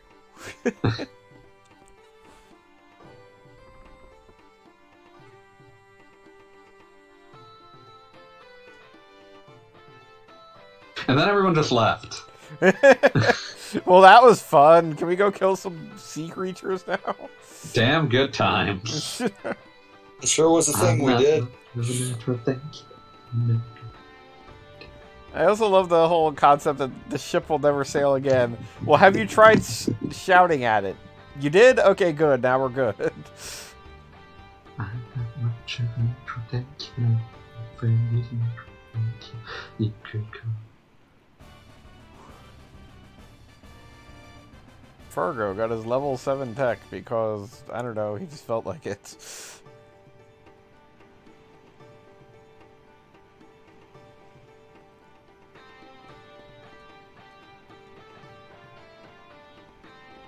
Okay, so now racism has been cured, which means that we can go fight these things. Is that how that works? Yes. It is how it works. Should it be how it works? I mean, it's what we got. So you know, Life's too short, so love the one you got. we're just gonna like let it roll. See what happens. You know, whatever. Fuck it. Alright, time to fight these things in completely pointless battles. Time to put the game back into fast forward.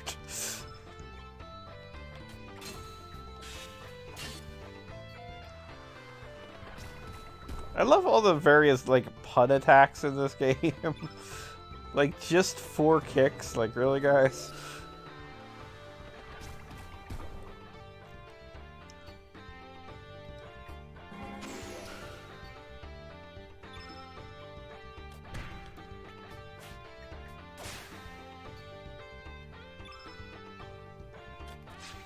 Also, you know, just looking at Fargo, I'm kind of reminded, do video games now have the same restrictions as comics where characters aren't allowed to smoke anymore? Because I feel like I don't see smoking much anymore. I think that's more just because fewer people smoke. Yeah, it's just like it's if you put it's at the point now where if you put smoking in your game, people just Like go, you have to do it with some intent. wonder what that's there for. It's it's not just an invisible detail. Yeah. It's funny, I've been watching old Perry Mason reruns on Paramount Plus back in the 50s. Holy cow, everybody smokes. I was about to say everybody's smoking at all times. Just about. It's just one of those things where, like, yeah, now if someone's going to smoke, it's like, there's got to be a reason why they had him doing that, right? Well, I mean, in this case, we've got, like, a cutlass-wielding pirate. I mean, like, I feel like the reason... He's a cutlass-wielding pirate made out of, like, 12 polygons. And one of them's a cigar. What do you want? It's just, you know, at this point, it's a lot of extra detail to put into something like that, so they didn't.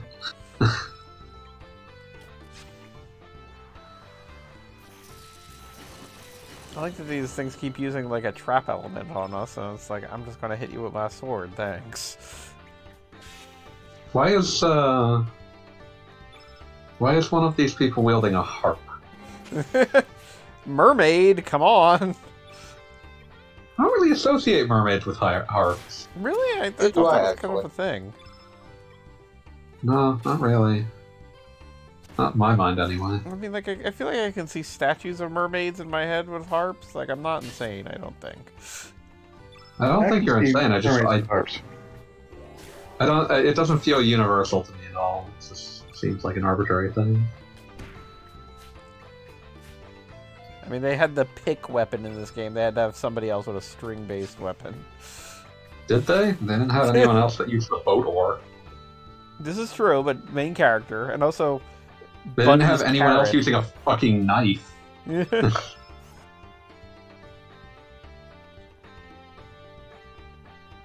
this is so pointless. Just the same 2 enemy battle over and over again. Yeah, you love it. Oh, is this one a party of 3? Oh boy.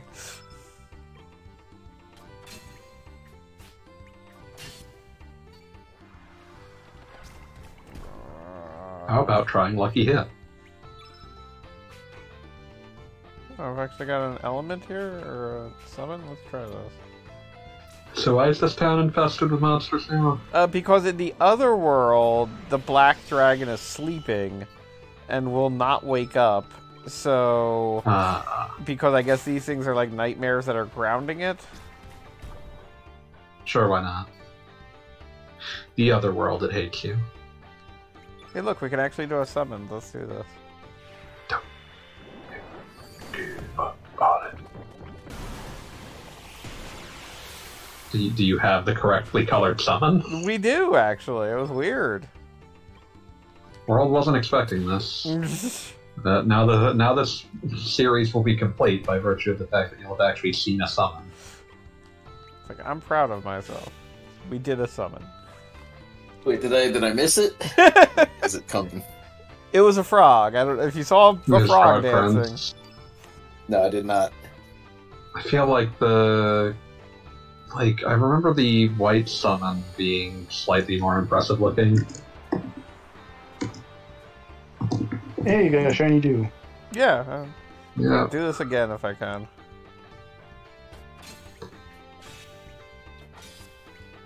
First, I'm going to summon a bunch of angry cats. Also, I do not know what's going on in my yard, but I have had so many stray cats hanging out back recently, it is getting concerning. Feral cats! That's just how my neighborhood is all the time. Oh, I actually remember this slogan.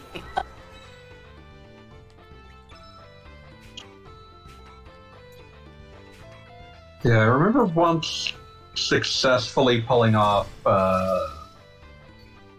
the white summon Saints, and that one was a lot more impressive looking than Frog Prince. I was going to say, that one I think actually, like, it heals your party too, or something? It's a very impressive summon, which is important, because you sure as fuck aren't ever going to see it more than once.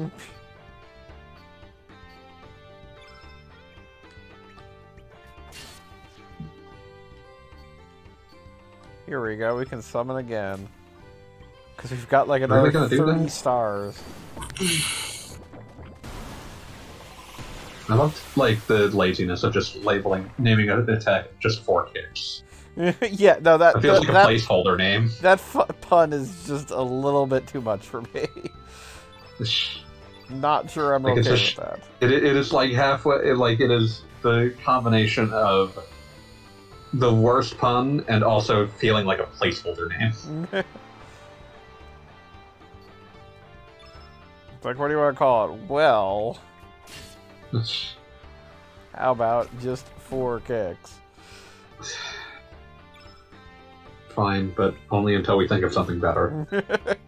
Oh no! Better. It's 20 years later, and it's still just for kicks.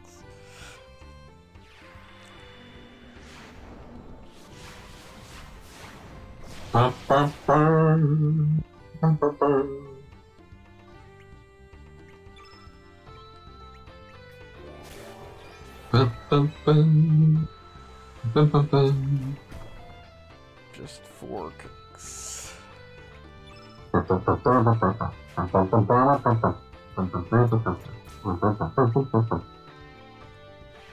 At least in this case, we don't have to hear the Chrono Cross battle theme.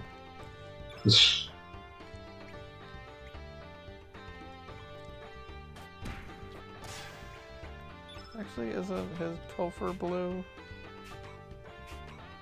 Yeah, Pillage is blue. Fargo with the 1 steal technique.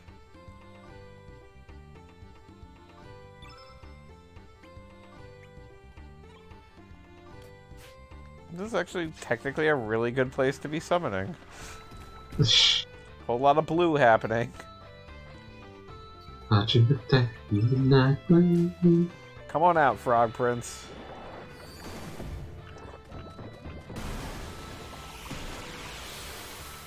Do it for the gram. Alright, did we kill enough of these stupid blue things yet? No, evidently not. God, there's still another 2 of them.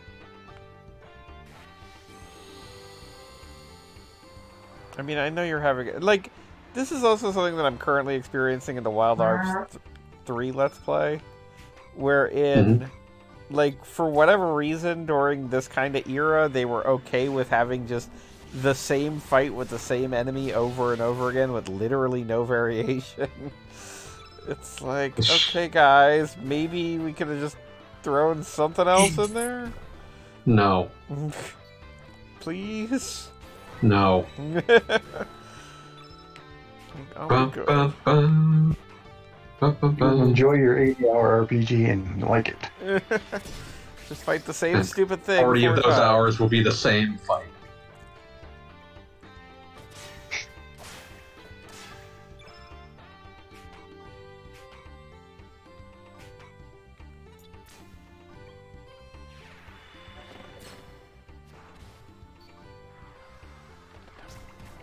Just 4 kicks. Yeah, we got it the first 7 times.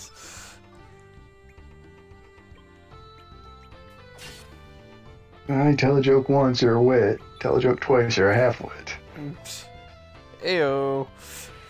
Yeah, let's do it at regular speed this time, just so that way we can like make a fun gif of it for next week. Everybody loves the dancing frog. Yay.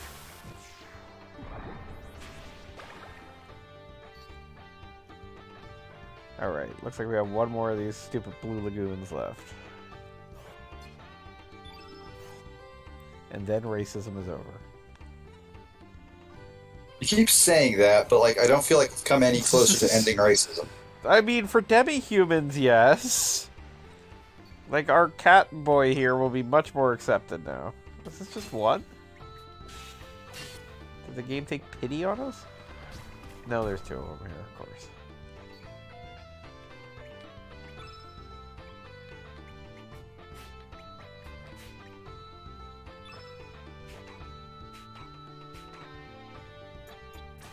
Still could not believe they have nimble and numble in this game. I'm vaguely offended by it as a concept.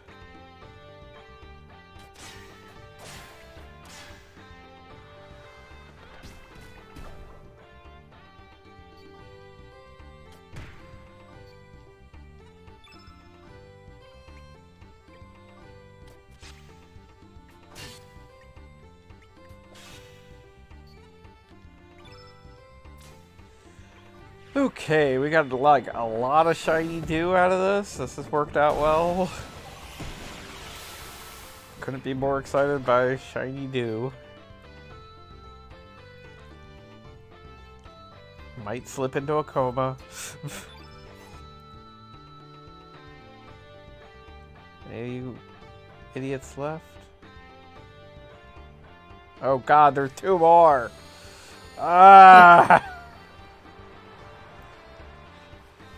I'm getting really good at killing these things.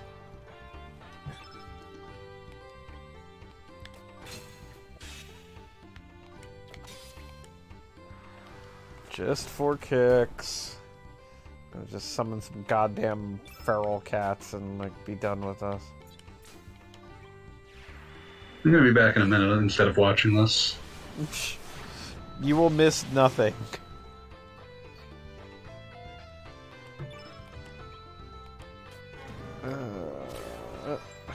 I just killed a blue lagoon creature with a harp. I'm proud of myself.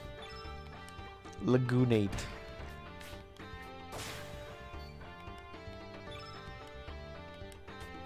I'm really glad I got the Mastermune. It's really making things move quickly. And yes, this is things moving quickly. Alright, 1 more to go. Then hopefully racism is over.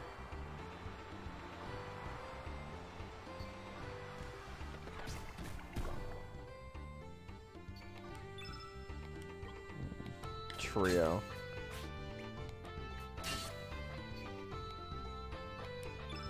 Her name is Rio and she dances on the shore. Yes. Like, just instantly beat agrees. You are correct.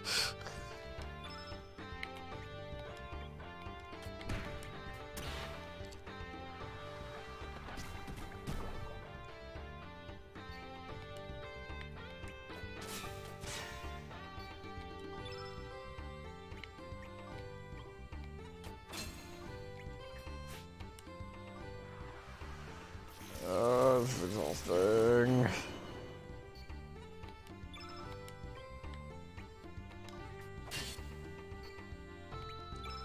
Like, I can only do the exact same thing over and over again. Somebody dies. At the Copacabana, the hottest spot north of Havana. At the Copacabana, music and passion. There we go. At the Copa, they fell. The concert is over. We successfully cleared out all the riffraff. A dragon's cry can be heard in the distance. Take a quick nap. His name was Rico. He wanted die. Now we have to go to a whole other dimension.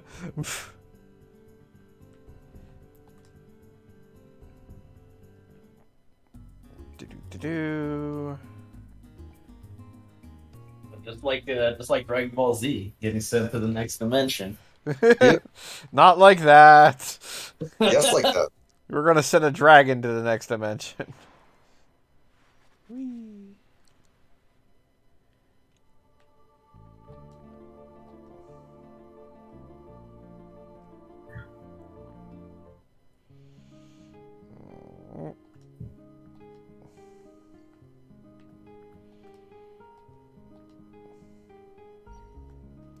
And now, finally, we can fight the Black Dragon.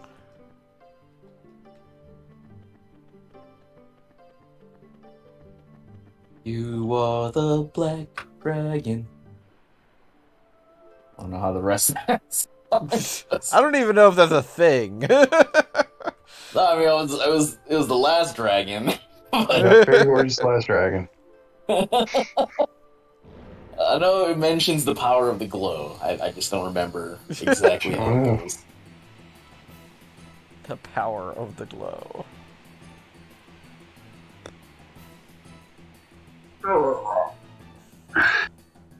Sometimes you gotta get the glow. Got that good glow. The glow.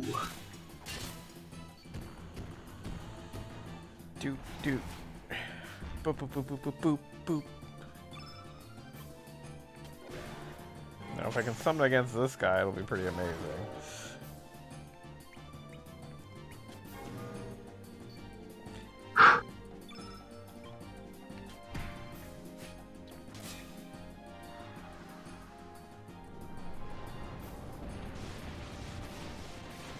You ever think about Star Gladiator?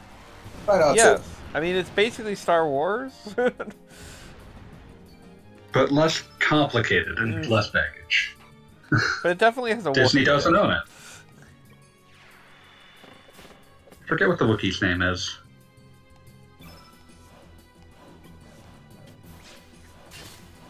I don't know, but could it be more obvious, like, if it was trying to be a Wookiee? On the other hand, the second one has the subtitle Nightmare of Bilstein. Well, I mean, it's And kind that's of a like really just good making name. your next game, like, based on having, whatchamacallit, like, you know, what's his name? M. Bison or something. Yeah, but Bilstein's a really cool name. True. Yeah, there we go. I managed to pull off a summon against a dragon. I feel excited. Congratulations on your big summon. It actually did some decent damage. That's not too bad.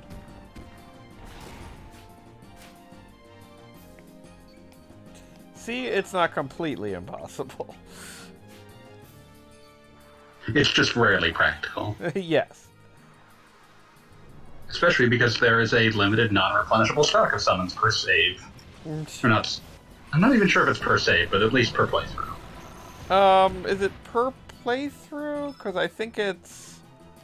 I think they get restored if you stay at an inn or something. Do they? Yeah. They restore. I just never saw them go down enough. Yeah, well, I mean, that's the thing. Like, I've literally got 30 right now, and that might be good enough for the rest of the game. Yeah. And of course, there's almost never an incentive to go to an inn, because usually you're just healing with your residual elements. Yes.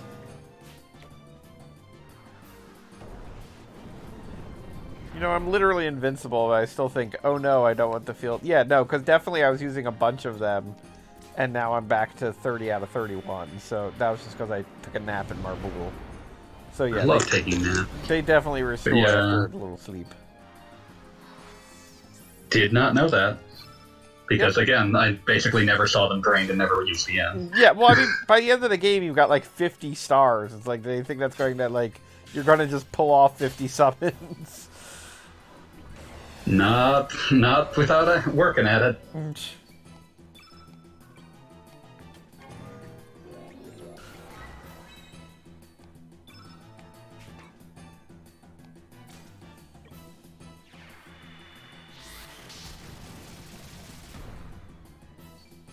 I also love how yellow element is kind of generically ground and lightning. It makes perfect sense. Two things that go well together.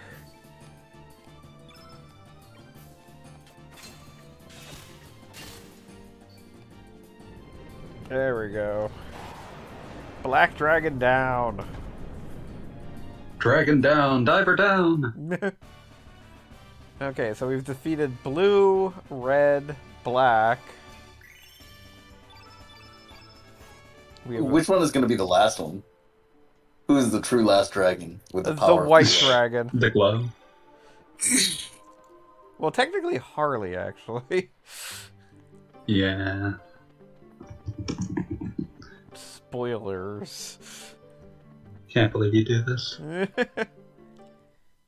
The one and only master. The lost seventh element. Now let's see if we can get in to see yellow dragon now. It's back in the other dimension.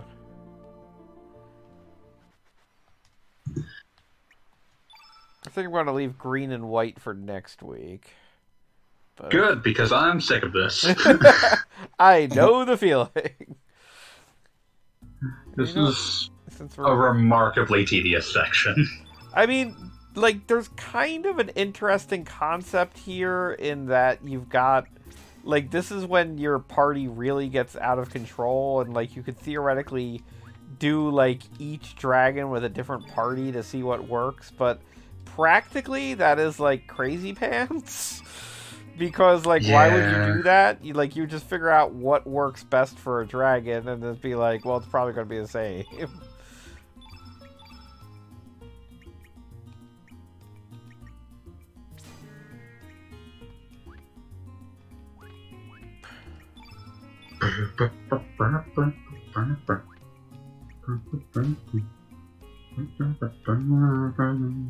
Alright, let's go see if we can take out the yellow dragon. Oh. Like, definitely one of those forgotten dragons. Like, he doesn't get a concert or anything. Just a dragon, go beat him up. Yeah, he's in the earth. It's super exciting. What a fucking nerd. I guess you decided to turn this into old man fight. Yes. They have a dual tech. I know, that's kind of why I'm doing it. Can actually get a dual tech going. Isn't that exciting and organic?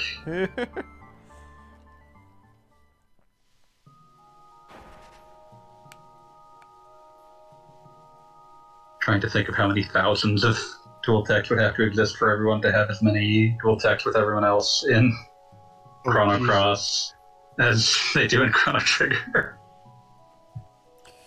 I mean, like, that's kind of the joke in my mind of this remake. In that, like, if they really wanted to, they could have gone just completely bonkers with this. That would have cost a lot of money, Oh, though. yes.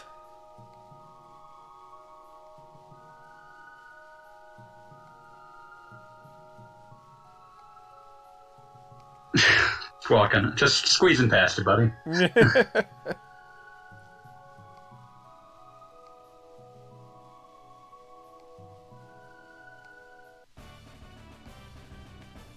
Thanks for giving me a bunch of bombs.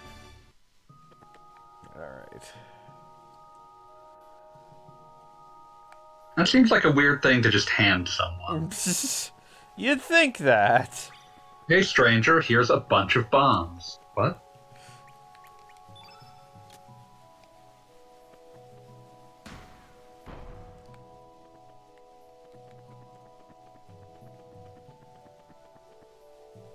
I mean, sometimes it's just what the world needs.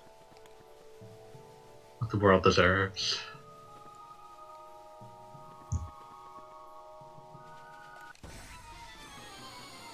You still just seem like you being an asshole. Hi, I put some bombs under you. I'm sending you to hell, sir.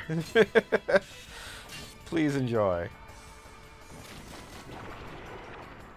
The company don't fall in love.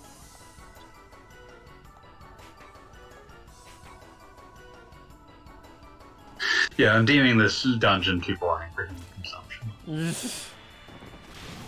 Actually, their double tech might require a technique they don't have yet. Oh, that sucks. Yep. Oh well, it's just Team Old Man right now. It's gonna have to live with that.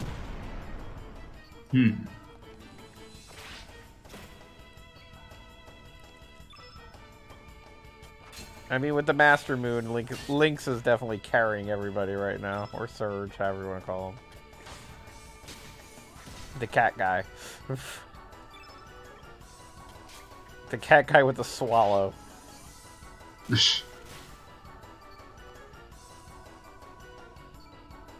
You know, I don't have that.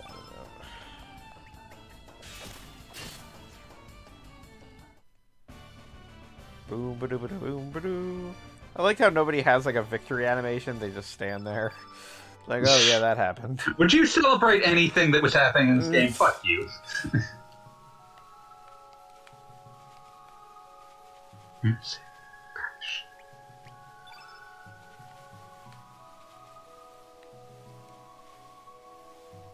It says push it towards the sand, but I literally am trying.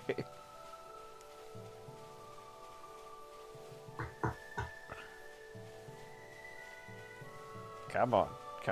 Maybe? No? I'm gonna have to fight it again, aren't I? Fuck you, game. Wait, push it toward the other thing? Nope. Okay, whatever. See if I care. I'm gonna fight this other thing.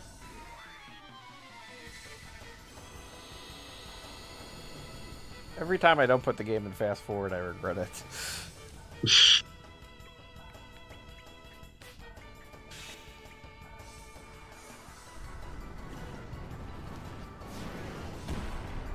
So anybody seen any good movies? I know Sonic 2 just hit Paramount Plus. I need to actually watch that. Oh, I highly recommend it. I enjoyed Sonic 2. I liked it better than Sonic 1. I just watched That's it good. tonight, actually, right before the stream. Oh, how do you Nice. like it? I was mad.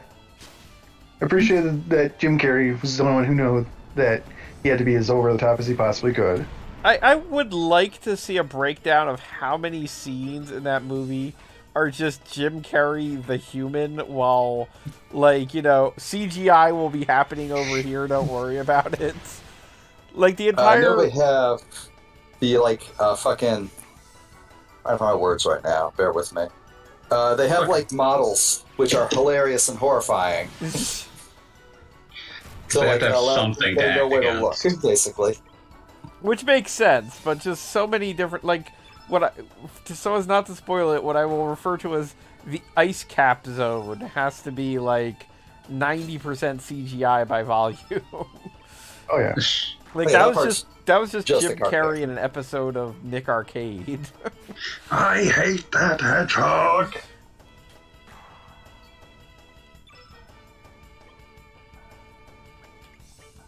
In my brain, the Adventures of Sonic the Hedgehog voice is always the voice that exists for Eggman. Eggman. Eggman.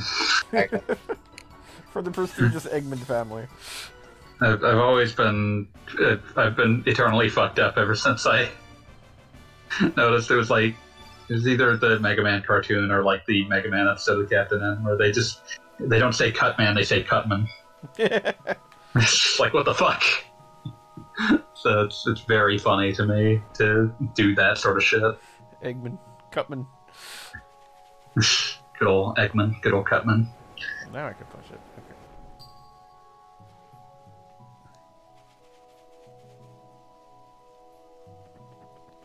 Nobody calls me that anymore. I like how seeming like half as a sop to the Western audience right after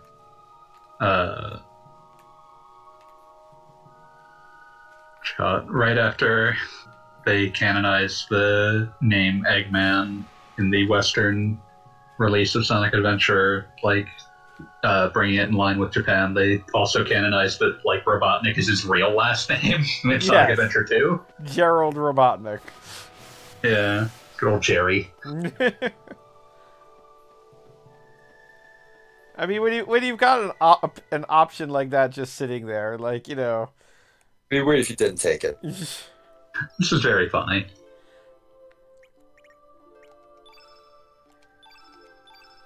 Always a big fan of how many remnants of the Sonic Bible found their way into fucking weird shit. Fucking British comics with important characters named Porker Lewis. That was a name that had a shelf life of 1992. I was about to say that could not have lasted long. Yeah, but it couldn't because Hey-o. they couldn't get rid of it is the problem, because like it was like he was one of the like primary side characters in the British comic, and so there was just Porker Lewis showing up in like 1997 because they had just ripped it out of the Sonic Bible, which said, "Oh, these are Sonic's friends, like Porker Lewis." So I was watching it, though, and Knuckles was talking about his family, and I'm like, yeah, we can't talk about your family. That's going to bite the cat. There's only so much of this we can ever. He already has lost his shit on Twitter. I think the thing is, though, that the famous blow up that like caused everything to like get separated out was just Sega saying, we just genuinely don't give a shit. I think Paramount gives a shit. If he ever like, he does not have the money to sue them. It's the bigger thing. Yeah, no, he does not have. Like it is in all other that. circumstances a tragic illustration of the inherent inequality of our legal system, but in this case, it's just like, yeah. It reminds me of like. I mean, could you imagine if like the theater would explode if they introduced his perennial character, Anti-Knuckles? Like that is just the most original character I could name right now, and just God.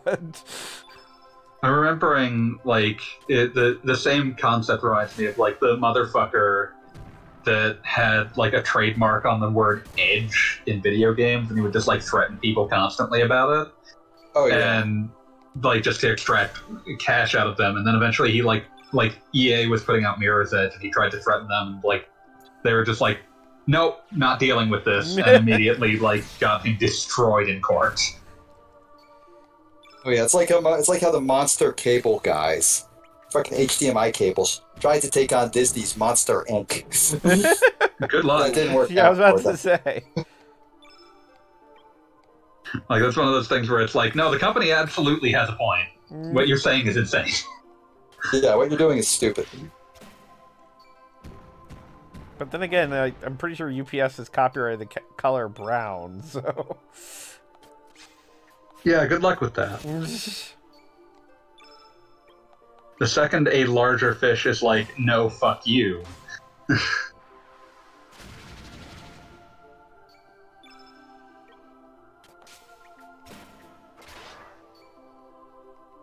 And if you don't like it, then hey, fuck you. I like the design on the Earth Dragon here. It's got something going on there. Yeah. Which one of you schnooks took my rhyme book?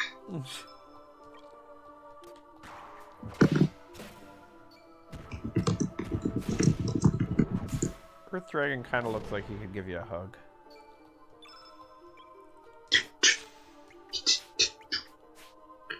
Ugh, why did he have to dodge? Just like one more unnecessary round.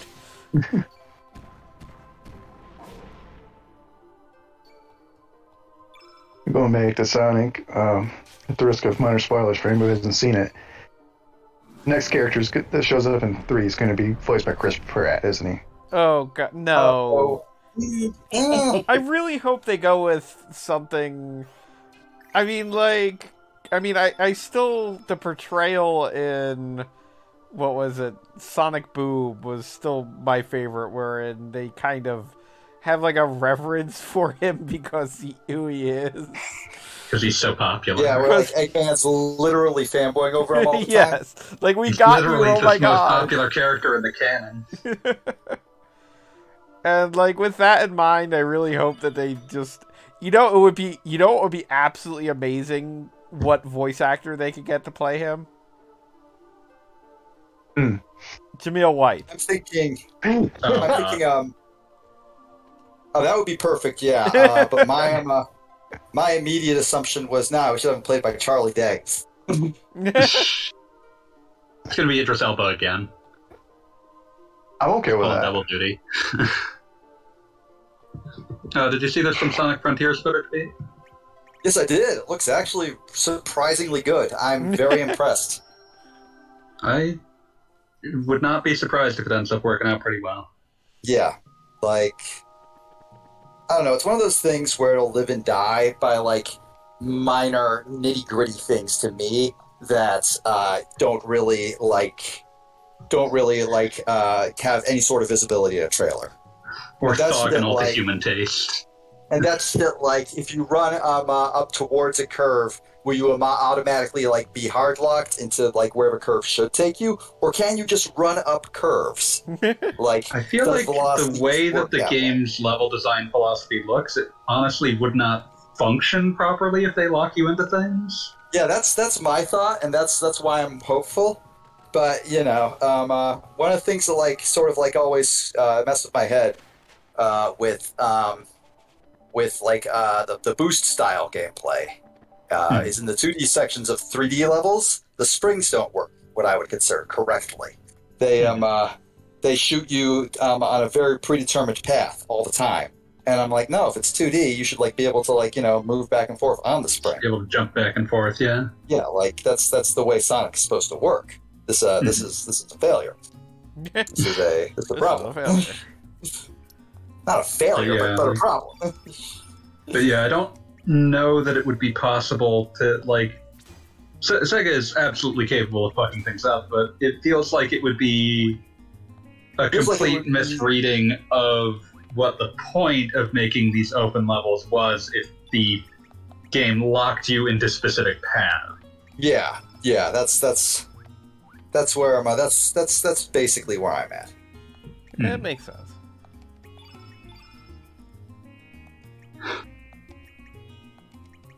But Okay. Sonic Ball. Sonic. When is Sonic Ball getting a 4K remaster? Don't know, and I'm honestly worried to find out. Sonic Ball. Sonic Ball. Sonic Ball. Maybe we can squeeze in the green here. Sonic Ball. I am not going to let you sit here and talk about it. You're going to sit through another goddamn dragon.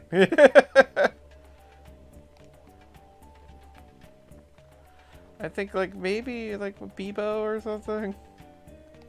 No. Like maybe wait, like it's just I think like that. We'll get a new party member. Everybody likes getting new party members. No. I don't think anyone cares about getting new party members at this point. That's like finding gum on your shoe. It's like, oh god damn it. Oh no, we have to fight a Bebo. You did this. We're fighting a Bebo. We have You brought the defeated sponsor. dragons, but Biba's gonna be a problem.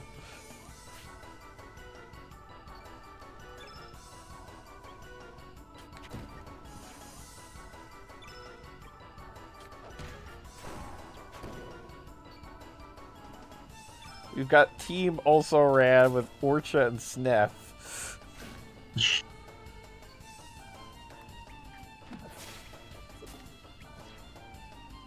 Dun, dun, dun, dun, Snap. dun, dun. Sniff really looks like a character like you don't want him anywhere near like your family. Like no, you just stay away. Yeah, I hate him.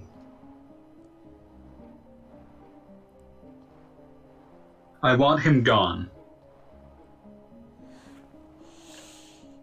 How do I stop Sniff? Unfortunately, he's here forever. That doesn't sound right. I feel like I can stop it. Best of luck. What does that mean? This sucks. What does that mean? You ever sat there and thought about how, like, continuing to do this is just ruining video games? Like, video games will never be as fun as they once were because you did this. And I apologize for that, but I knew the problem. You brought Orcha into this party. Like, Orcha and Sneff. And somehow, like, some inbuilt sense of human propriety did not stop you.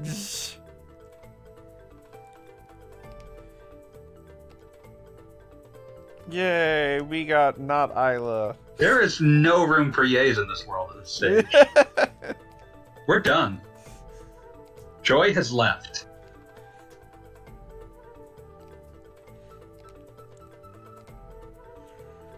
So this is one of those big, why did anyone think this was a good idea things. Someone was like, why does she have the same accent as fucking Mojo? Jaw. Don't let Sneff near the child. Too bad. Is Leah supposed to be related to Isla or? Yeah, That's her mother. Oh, I totally forgot about that. it sucks.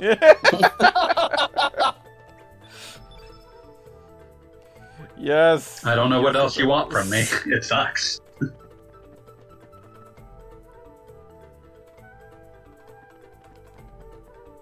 It sucks. Don't let Steph near the child. And then you leave him in the party like an animal. I could have taken him out, and I didn't. Well, I'm sure that that's not going to come back to bite you at the trial when he inevitably kills the child. It's like, why did you do this?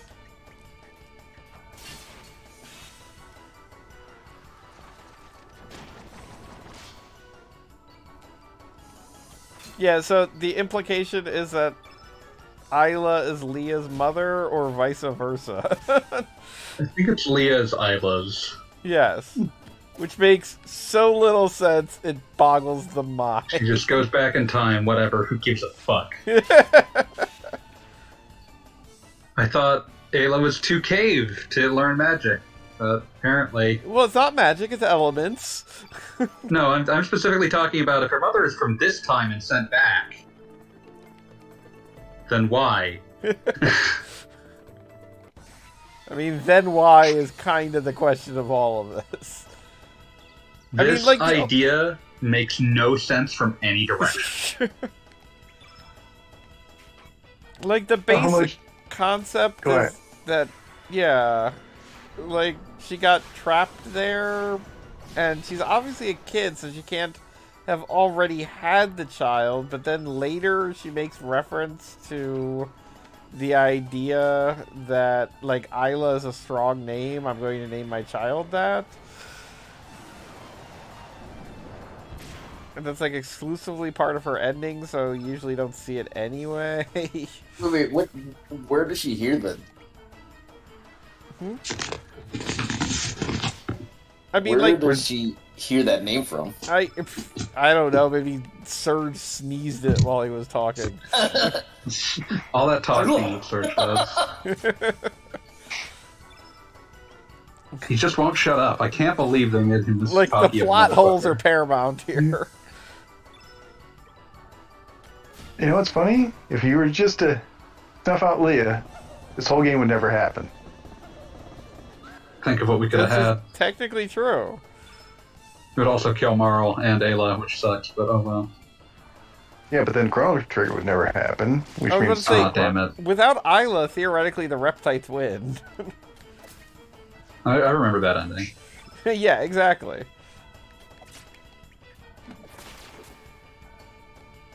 So then your cat person might be a lizard person. I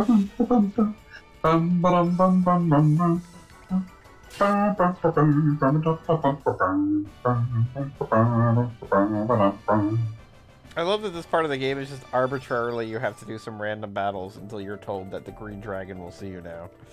It sucks so much. It's like the Tonberry King if it wasn't optional. Oh god, the Tonberry King was completely specific number of Tonberries you had to fight. Yeah, I know. But like just having to fight the same thing over and over and it's not it's the same principle, just not optional. Okay, so funny story that is like a pain that I carry to this day. Do tell. The Tonberry King fight was something that, like, I was literally in high school at the time, and I was dating a girl, and I was kind of talking to her online, and, like, casually counting as we were chatting, like, you know, oh, I just killed 10, now I killed 11, you know, whatever the hell. So that was the thing that happened. I didn't think much of it. Now, of course, this Did you girl... not tell her what you were counting? Yes. I explained the whole Tonberry thing, because of course I did. And just wanted to be sure. So, fast forward, you know, we break up. It's like a year later. We're still friends.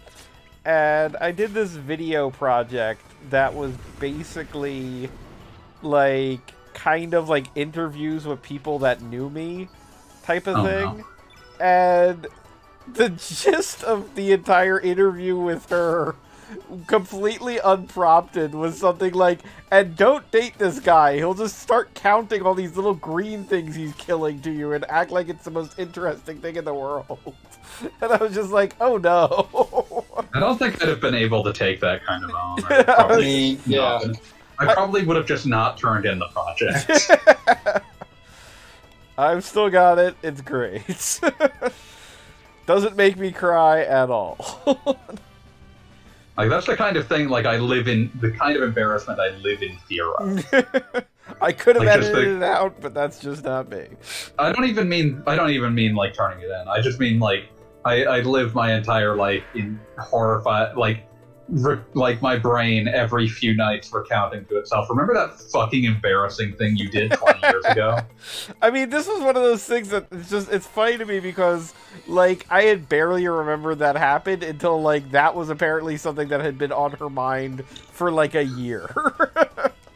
Jesus. Like, that's the thing I'm terrified of. It's like, oh, I've pissed someone off, and they were polite enough not to say it, but the second that any prompting brings it out, it's like, oh god, I was that dumb. Fuck.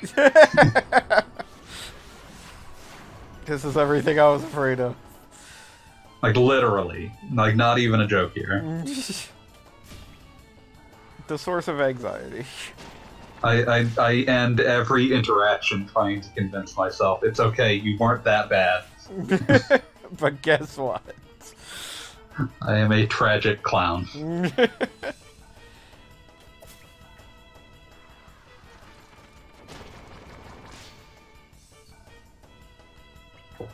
Tragic the Gathering.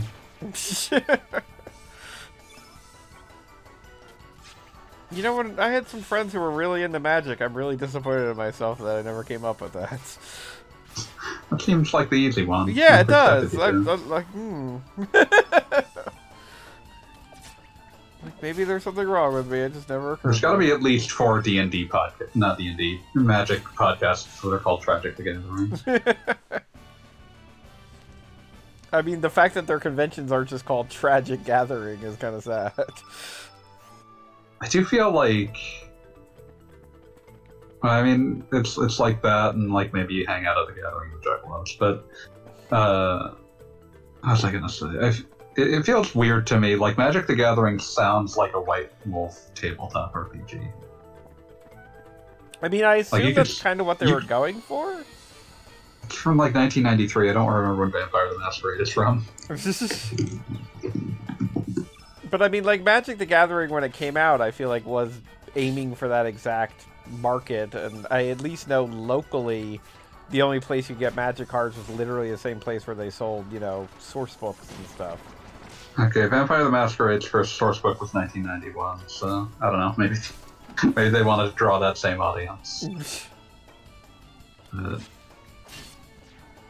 It just feels weird because like you could list off like Werewolf the Apocalypse, and then like you just throw in Magic the Gathering. And, like anyone who was not versed in both would be like, yeah, those are probably the same line. Stampede. It's all the same thing.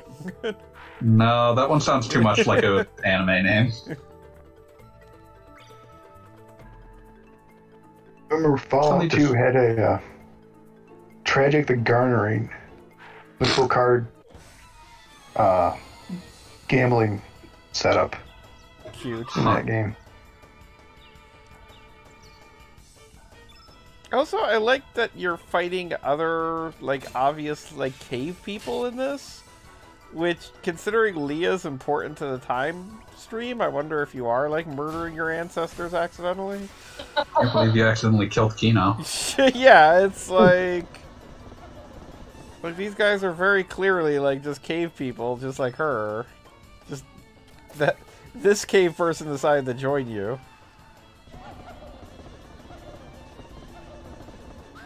These are all the cave people she doesn't like. Yeah, she's just using you to get revenge. They call me Cuban Pete. I'm king of the beat.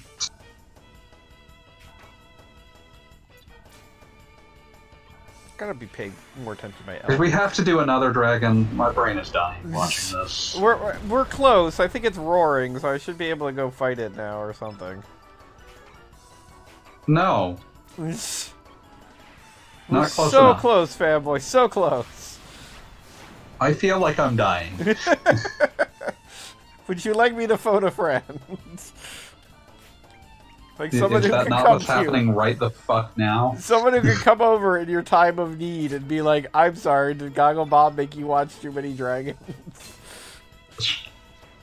I feel like that would be even more awkward. Remember that thing you did in 3rd grade that was embarrassing? That was worse, right? I think about that a lot, yes.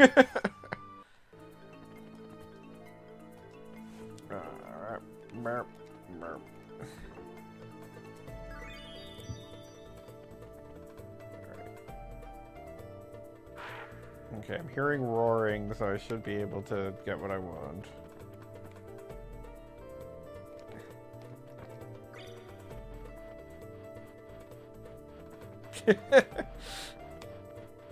No, I'm not fighting you right now, Mr. Giant Parrot Dragon.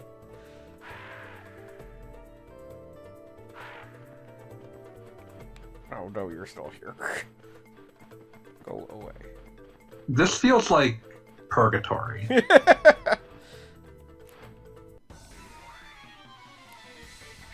I have to fight at least one of these things. I mean, the funny thing is this kind of had, like, this whole area kind of had the option of being interesting because, like, it's clearly, like, an excuse to get the prehistoric thing in here without actual time travel. But they just make it a generic green dungeon. Wouldn't want time travel in my fucking Chrono game. Fuck that. Like, they could have done something neat here. So it's a fucking forest. Not even really a forest. Yeah, and, like, giant insects or something. Like, they really... I mean, I know we kind of get them later with what happens with the dragons and everything, but, like, prehistoric Chrono Trigger has some very established characters in the Reptites. And they're just kind of like generic giant praying mantis thing is here. And it's like, why? In a vacuum, the art direction of Chrono Cross is not bad, but it's often disloyal to the source, to the game it's allegedly a sequel to, for no real reason. Yeah, no, I mean, it's not like Chrono Trigger was something that nobody liked or nobody played. Like, it was arguably... It's not like it wasn't a game famous for its art. I was about to say, and it was arguably one of the most famous games of that generation. Like, I would say Nintendo had Dragon Warrior, and also to be specific, like, either Dragon Warrior 3 or 4. And I feel Super Nintendo had Final Fantasy VI and Chrono Trigger as, like, defining the genre at that time. Hmm. And then there's this shit. Yeah, exactly. But it's like, how about you fight these generic cave people? With Never Snap. mind that shit. Here comes Mongo.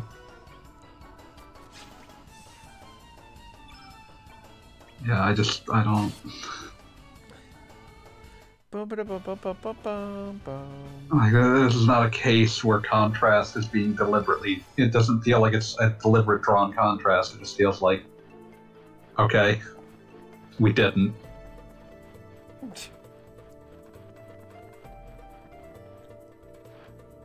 Can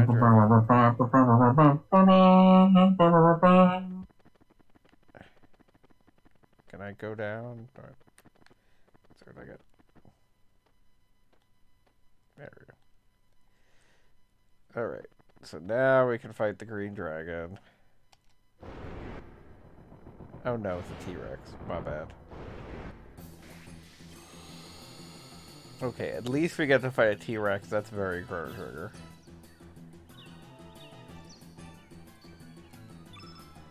We have been at this for 2.5 hours. And it feels like 8. Remember that part where we had to kill all the blue dudes? Good times. The T-Rex looks a little chubby, which is weird. You could have just stolen the fucking T-Rex model from FF8. Yeah, no one would have noticed. I really enjoy that T-Rex because it's like, hey, we have a giant flying school. Maybe there's a T-Rex in it. And there is, for some reason. And you can It's hang not out. even the third weirdest thing in that school either. It's true. Norg is the first. I'm not sure what the second is, but it's definitely not the T-Rex. The second one might be the fact that there's an entire, like, card-playing cult that's happening just under everyone's noses. I think that's most schools in the 90s, though. And not only is there a cult, that one of your teachers and your party member, who's also your party member, is the leader of that cult. Yes, no, that was specifically Just what I doesn't was say saying. anything. And, like, eventually it has to come up. Like, okay, fine. I'm actually the leader. I haven't said anything because you're not good enough. Otherwise. Imagine getting owned that hard by your teacher. Your teacher who previously had a crush on you, like, 7 seconds earlier. I wasn't ready to share this part of my life with you. I was about to say, she's in love with you, but...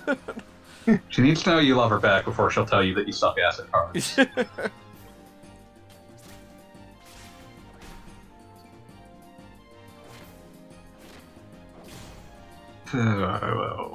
I just realized I get to use the thing that killed the dinosaurs against the dinosaur. Vamos? I'm a giant brain! Gigantic brain. I'm glad we all went in that direction. It's become tradition to reference that show at least once per stream. I don't know Possibly why. just that episode. It's not even always that episode. We've referenced a lot of them, but It's usually that episode. That episode is more than one would it shows up more than one would expect. We have successfully defeated a dinosaur.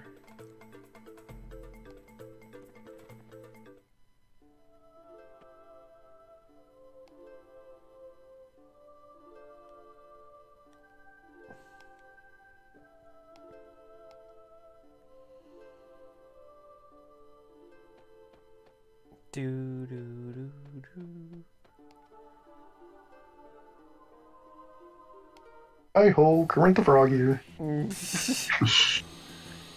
I do, again, I really like the designs on these dragons. Like, Oh yeah, this they're guy all looks different. like what would happen if, like, Yoda and Jabba the Hutt had a baby. don't want to think about that one bit. The sheer mechanics of that just mind-boggling. Yeah, I can't. I I cannot. always kind of assumed Jabba the Hutt laid eggs. In canon, Hutts are hermaphroditic. They change sex depending. Well, see, there you go. There's I don't think that precludes laying it, per se. yeah. No eggs. Fair enough. In canon. Obviously, they've gotten into how Hutts reproduce. Have you seen Legends? Of course they have. But yeah, you talking of, like, you referencing Kermit the Frog just makes me think I would rather be playing the fucking Muppet platformer that came out around this time. That could be arranged. Muppet Monster Adventure, something like that. How would you feel if all of your tutorials were delivered by Pepe the King Chrome?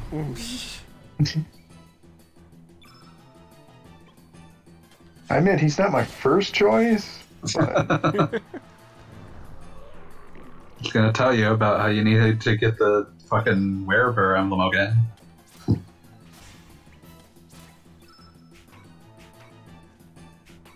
It's basically a Spyro knockoff. It's not too bad.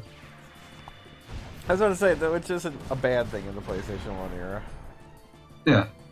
Competently put together. I mean, It's better than the other platformer Jim Henson Interactive was involved with. Which would be? Rascal. I have no frame of reference for that. I'm gonna send you the cover of that video game. You're just gonna have to... live with that. Just at you so that you have to see it.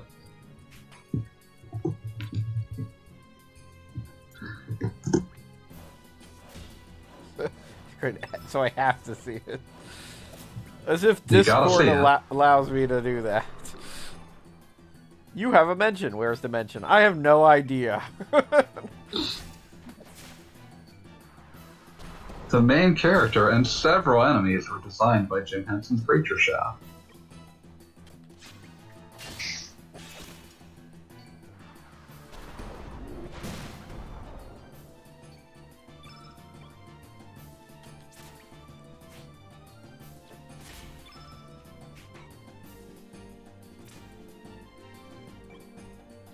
Everybody say what sign will say. Gotta get your feet right on the ground.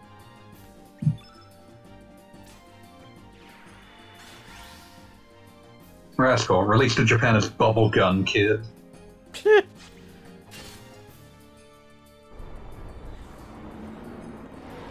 Alright, Toothy, you're going down. When you're supersonic racing. Can we have a game where you're just racing on rascals? If only. I mean, that might be fun. Remember there were multiple competing games about racing around on ATVs? Yes. Good. In many ways, it was a better time. Do you remember watching a lot of... or not watching, but playing a lot of ATV Off-Road Fury early in the PS2's lifetime? Can't say I did. I did not play a lot of the racing mode. I typically played a lot of the mode where it was just like a big area you could just ride around in, because that was still novel. Something very charming to me about those early PS2 era shit. I like how this character has been in your party, and you know their name, and then it gives you the option to name them. Yes, no, it was weird, but I mean, they do kind of make the point. If you do leave as part of this quest, she stays in the Gaia. Like, it's like, okay, sure. I don't believe that you're actually going to join us with the 40 other characters that have joined this party. I think a lot about the fucking bit at the end of Shadow Hearts, where, like, you start talking to fucking Francis Bacon. And he, like, very briefly, a name screen for him pops up, and then it immediately goes away, and he shouts, "Thought you could name me, huh?" Yes. That actually occurs in Area 51 for some reason. Shadow Hearts was weird. I love it. That is... Remember that right at the beginning where Yuri, like, reattaches his arm, and then that's never really addressed? It's addressed eventually. Only kind of. Alright. It just basically goes away. Fanboy is sad and depressed, so we're going to have to call it a night. Yeah, no, this game is just making me sad. We will pick it up next week. I would rather not be watching it. We've got one more dragon to kill, and then we're going to be good. I have no idea how much longer this game is. It's not that much longer. I mean, basically, we've got a dragon, and then we go to the Dead Sea, and then the Dead Sea turns into the Dragon Tower, and then it's done. The last dragon, would you say? Yes, the last dragon. Don't besmirch the last dragon by associating it with this bullshit. All right. Good night, everybody. We're calling it a night. Good Good night. night, all. Peace. Oh, where's that stop button? Everybody super fun.